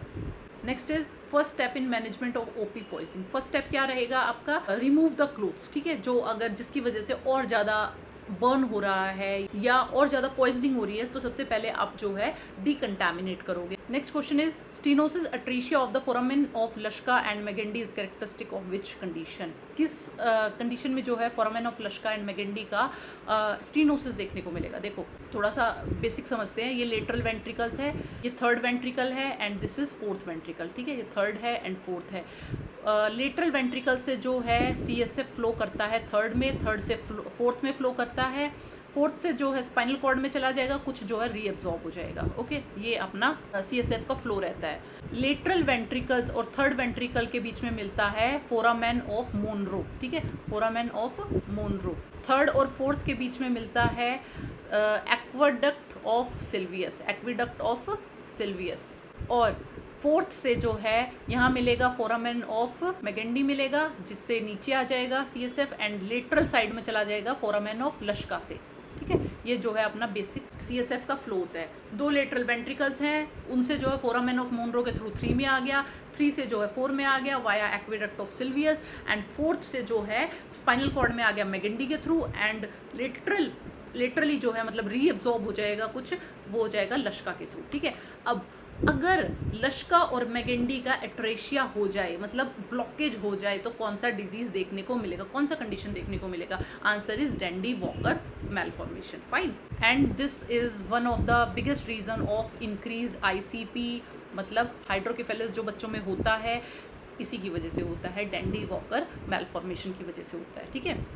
नेक्स्ट ऑप्शन दे रखा है आर्नोल्ड चैरी मैलफॉर्मेशन। ये क्या होता है? अगर सेरिबेलम जो है हर्निएट कर जाए फोरामेन ऑफ मैग्नम में, तो इसको बोलेंगे Arnold Chiari malformation. Third is aqueduct stenosis, जो है बिटवीन थर्ड एंड फोर्थ में देखा जाएगा, ठीक है। तो अपना आंसर है इसमें। अभी और क्या क्वेश्चन देखा जा सकता है? Dandy Walker malformation is commonly associated with atresia of, कौन सा अट्रेशिया देखा जाएगा? अभी देख लिया foramen of Luschka and Magendie का। Next is Dandy Walker malformation commonly causes, क्या कॉज करता है? इंक्रीज ICP कॉज करता है, हाइड्रोकेफेलस कॉज करता है, okay. Next is hydrocephalus in children commonly presents with, कैसे बच्चे में क्या सिम्टम शो होते हैं, कैसा क्या दिखेगा बच्चा जो है? बच्चे में क्या होगा? सनसेट साइन दिखेगा, मतलब आइज में जो है सनसेट साइन दिखेगा। उसके बाद में बल्जिंग फॉन्टेनल्स होंगे, हाई श्रिल क्राई होगा and increased head circumference, okay. ये सब जो है हाइड्रोकेफेलस के साइन एंड सिम्टम्स है। Next is Arnold Chiari malformation is commonly associated with, अभी बताया था सेरिबेलम जो है हर्निएट कर जाता है फोरामेन ऑफ मैग्नम में, ठीक है। तो ये मैलफॉर्मेशन किसके साथ कॉमनली एसोसिएटेड होता है? ये होता है एसोसिएटेड MMC के साथ में, माइलोमेनिंजोसील के साथ में, okay. Next is aqueduct stenosis causes. Aqueduct stenosis अगर हो गया है, ये वाला 3 और 4 के बीच में स्टीनोसिस हो गया, तो इसकी वजह से क्या होगा? इसकी वजह से होगा ऑब्स्ट्रक्टिव हाइड्रोकेफेलस, मतलब नॉन कम्युनिकेटिंग, कोई कम्युनिकेशन नहीं रहेगा, ऑब्स्ट्रक्शन हो जाएगा, ठीक है। Next is which ventricle is enlarge in obstructive hydrocephalus. अगर ऑब्स्ट्रक्टिव हाइड्रोकेफेलस है तो कौन सा वेंट्रिकल जो है सबसे ज़्यादा एनलार्ज होगा? ऑब्वियसली जहाँ पे ऑब्स्ट्रक्शन हुआ है उससे ऊपर वाले वेंट्रिकल जो है सबसे ज़्यादा एनलार्ज्ड होंगे। तो अभी हमें बता दिया कि ऑब्स्ट्रक्टिव है, मतलब थर्ड और फोर्थ के बीच में ऑब्स्ट्रक्शन है, तो हमारे कौन से वेंट्रिकल्स डायलेटेड मिलेंगे? Lateral ventricles and third ventricle, okay. Next is the most common congenital cause of hydrocephalus, most common cause है एक्सटीनोसिस। Next question is which of the following condition can cause hyperphosphataemia, कौन सी condition में hyperphosphataemia देखने को मिलेगा? देखो calcium and phosphate का जो है इन्वर्स प्रोपोर्शन होता है, तो अगर हाइपोफॉस्फेटेमिया है तो पक्का जो है हाइपोकैल्सीमिया मिलेगा, ठीक है। कैल्शियम कम होगा तभी फॉस्फेट जो है बढ़ा है। को बढ़ाने का रीज़न क्या होता है? अगर हाइपरकैल्सीमिया मिल रहा है तो what is the reason? PTH क्या करता है? पैराथायरॉयड हार्मोन है, पैराथायरॉयड ग्लैंड इसे सिक्रीट करती है। ये क्या करेगा? किडनीज पे एक्ट करके ये फॉस्फोरस के एक्सक्रीशन को बढ़ा देगा, फॉस्फोरस जो है बहुत ज़्यादा एक्सक्रीट होने लग जाएगा एंड कैल्शियम के एब्जॉर्प्शन को बढ़ा देगा, ठीक है, और ज़्यादा एब्जॉर्प्शन होगा। तो जब PTH बढ़ जाता है, this condition is seen, hypercalcaemia plus hypophosphataemia. तो अभी क्वेश्चन पूछा गया है हाइपरफॉस्फेटेमिया किस केसेस में देखने को मिलेगा? हाइपरफॉस्फेटेमिया अगर फॉस्फेट बढ़ गया है, इट मीन्स पैराथायरॉयड ग्लैंड काम नहीं कर रही है, मतलब हाइपोपैराथायरॉयडिज्म उस केस में मिलेगा, ठीक है। या फिर CKD, chronic kidney disease. Next is chronic kidney disease में क्या देखने को मिलता है? हाइपरफॉस्फेटेमिया देखने को मिलता है और hypocalcaemia. Next is hyperphosphataemia usually results in, hyperphosphataemia की वजह से क्या हो जाता है, hypocalcaemia. Next is which hormone regulates phosphate excretion, अभी बताया था PTH. Next is normal serum phosphate level होता है 2.5 से 4.5 mg/dl। Next is drug commonly used as phosphate binder के लिए क्या यूज होगा, ऑब्वियसली कैल्शियम दे दो तो वो फॉस्फेट बाइंडर का काम करेगा, तो कैल्शियम एसीटेट यूज होता है फॉस्फेट बाइंडर के रूप में, या फिर सेवेलमेर।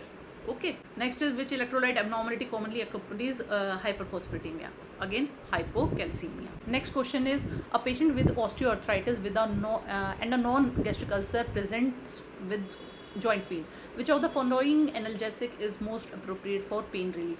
पेशेंट को osteoarthritis है, gastric ulcer है, joint pain है साथ में, कौन सा एनाल्जेसिक आप दोगे? ठीक है, देखो एनसेड्स जो होते हैं, ठीक है, ये दो तरीके से काम करते हैं, COX-1 एंड COX-2। COX-1 क्या करता है, प्रोटेक्टिव लेयर बनाता है गैस्ट्रिक में, ठीक है, जो गैस्ट्रिक में म्यूकोसा एक प्रोटेक्टिव लेयर है वो बनाता है COX-1। बट COX-2 क्या करता है, इन्फ्लेमेशन का काम करता है, ये इन्फ्लेमेशन कॉज करता है, ठीक है। तो अब क्या करेगा, जो हमारा डाइक्लोफिनेक है, आइबुप्रोफेन है या नेप्रोक्सेन है, ये सब जो है नॉन सेलेक्टिव एनसेड्स हैं, ये COX-1 को जो है ब्लॉक कर देते हैं, इसकी वजह से जो म्यूकोसल लाइनिंग है वो इरोड हो जाती है, वो खराब हो जाती है, ठीक है। तो इसकी वजह से तो और ज़्यादा गैस्ट्रिक अल्सर होगा, तो ये सब नहीं देंगे। बट जो एटोरीकॉक्सिब है ये सिर्फ जो है COX-2 को इनहिबिट करता है, इसकी वजह से इन्फ्लेमेशन नहीं होगा एंड पेन एंड स्वेलिंग नहीं होगा, ठीक है। तो एटोरीकॉक्सिब इज समथिंग जो गैस्ट्रिक अल्सर में पेशेंट्स को दी जाएगी, ठीक है। कभी भी गैस्ट्रिक अल्सर में जो है एनसेड्स मोस्टली नहीं दी जाती हैं, बट एटोरीकॉक्सिब इज एक्सेप्शन, क्योंकि ये COX-2 को इनहिबिट करती है, COX-1 को नहीं करती है। फाइन। तो इधर क्वेश्चन आएगा which NSAID has the lowest risk of gastric ulceration, कौन सा गैस्ट्रिक अल्सर, कौन सी जो है एनसेड है गैस्ट्रिक अल्सरेशन लोवेस्ट रिस्क है जिसमें, तो अभी हमने पढ़ लिया सेलीकॉक्सिब बोल सकते हैं एंड एटोरीकॉक्सिब। ओके, ये दोनों जो है एग्जाम्पल है। Next is COX-2 selective inhibitor, etoricoxib है। Drug of choice for pain in osteoarthritis with peptic ulcer, drug of choice pain की क्या रहेगी पेप्टिक अल्सर में, एसिटामिनोफेन दे सकते हो आप, ठीक है, मतलब PCM। तो this is drug of choice. But अगर फिर भी पेन कम नहीं हो रहा है तो व्हाट यू विल डू, फिर आप COX-2 इनहिबिटर दोगे, एटोरीकॉक्सिब, ठीक है। Next question is long term एनसेड, अगर बहुत लंबे टाइम तक एनसेड्स यूज़ करोगे तो क्या हो सकता है, गैस्ट्रिक अल्सर हो सकते हैं, GI ब्लीड होगा, नेफ्रोटॉक्सिक होती हैं ये, ठीक है, ये सब प्रॉब्लम आ सकती है लॉन्ग टर्म पे। Okay, next is which drug is given along with NSAIDs to prevent gastric ulcer, ठीक है, अगर एनसेड देना भी पड़ रहा है तो उसके साथ में कौन सा ड्रग दोगे, you will give PPIs, proton pump inhibitor, ठीक है, ओमिप्रेजोल है जैसे कि, ठीक है। Next is osteoarthritis primarily effect, कौन से जॉइंट्स को जो है अफेक्ट करता है ऑस्टियोआर्थराइटिस, तो ये अफेक्ट करता है वेट बियरिंग जॉइंट्स को, जिन पे वेट पड़ता है, जैसे कि हैंड्स हैं, नीज़ है या हिप्स हैं, ये सब जो है इसको अफेक्ट करेगा। Next is morning stiffness is osteoarthritis usually last for, कितनी देर तक जो है मॉर्निंग में स्टिफनेस रहेगी ऑस्टियोआर्थराइटिस वाले पेशेंट में, that will be 30 minutes. Okay, next question is a patient presents with burning shooting neurogenic pain है पेशेंट को राइट लेग में without signs of acute inflammation, तो आप कौन सा मेडिकेशन दोगे as a first line therapy, तो जब भी अगर न्यूरोजेनिक पेन होता है वी विल गिव गाबापेंटिन, क्या है, कैल्शियम चैनल मॉड्यूलेटर है, ठीक है, कैल्शियम चैनल मॉड्यूलेटर है और एंटी कन्वर्जेंट है, ठीक है। बाकी क्या पूछा जा सकता है यहाँ से, first line drug for neuropathic pain में अभी देख लिया हमने, गाबापेंटिन दे सकते हैं, प्रेगाबेलिन दे सकते हैं, ठीक है, प्रेगाबेलिन, ओके, या फिर gabapentin. Third second is diabetic neuropathy commonly presents with, diabetic neuropathy कैसे प्रेजेंट करती है, तो इसमें हमें दिखेगा बर्निंग सेंसेशन दिखता है डायबिटिक न्यूरोपैथी में, और टिंगलिंग सेंसेशन दिखेगा या फिर नमनेस। ओके, ये सब जो है दिखेगा डायबिटिक न्यूरोपैथी में, क्या क्या दिखेगा, burning sensation, tingling and neuropathy and numbness. Next is gabapentin कौन सी क्लास ऑफ ड्रग्स का से बिलोंग करता है, अभी देख लिया, कैल्शियम चैनल मॉड्यूलेटर है या फिर एंटी कन्वर्जेंट है। Next is TCA tricyclic anti depressant, कौन सा यूज़ किया जाता है न्यूरोपैथिक पेन में, दैट इज एमिट्रिप्टलिन जो है यूज़ किया जाएगा। Next is neuropathic pain is typically described as, कैसा होता है न्यूरोपैथिक पेन, कैसा डिस्क्राइब किया जाता है, so this is shooting pain, ठीक है, shooting pain, electric shock pain, ठीक है, या फिर बर्निंग पेन आप बोल सकते हो। Next question is which condition commonly causes neuropathic pain, कौन सी कंडीशन की वजह से न्यूरोपैथिक पेन होता है? डायबिटीज मेलाइटस की वजह से, सेकंड होता है पोस्ट हर्पिटिक न्यूरैल्जिया की वजह से, ओके, एंड थर्ड देखने को मिलता है शाटिका में, शाटिका पेन में भी जो है न्यूरोपैथिक पेन होता है। And last is NSAIDs are generally less effective in, NSAIDs बहुत कम इफेक्टिव होते हैं न्यूरोपैथिक पेन में, एनसेड्स का कोई खास असर पड़ेगा नहीं, ठीक है। Next question is in a child with high BP receiving methyl dopa, what should the nurse know about this medication? Methyl dopa दिया जा रहा है बच्चे को, बच्चे का जो है बीपी हाई रहता है तो मिथाइल डोपा दे रहे हैं। एक तो प्रेगनेंसी में दिया जाता है मिथाइल डोपा एंड चाइल्ड में, ये ड्रग ऑफ चॉइस है इधर, ठीक है। तो कौन सा स्टेटमेंट जो है ठीक है इनमें से हमें देखना है। First is give the dose before meals and at bed time, no it is not like that. Second is cardiac monitoring करनी है, नहीं ज़रूरत नहीं है। Third is expect the urine to turn blue, urine जो है ब्लू हो जाएगा, नहीं होगा। Fourth is methyl dopa commonly causes drowsiness, yes actually methyl dopa जो है ड्राउजीनेस करता है, सिडेशन कॉज करता है, ठीक है, एंड ड्राई माउथ, ये सब जो है प्रॉब्लम देखने को मिलेगी मिथाइल डोपा के साथ में। तो और क्या क्वेश्चन पूछा जा सकता है? Methyl dopa act as, methyl dopa क्या है?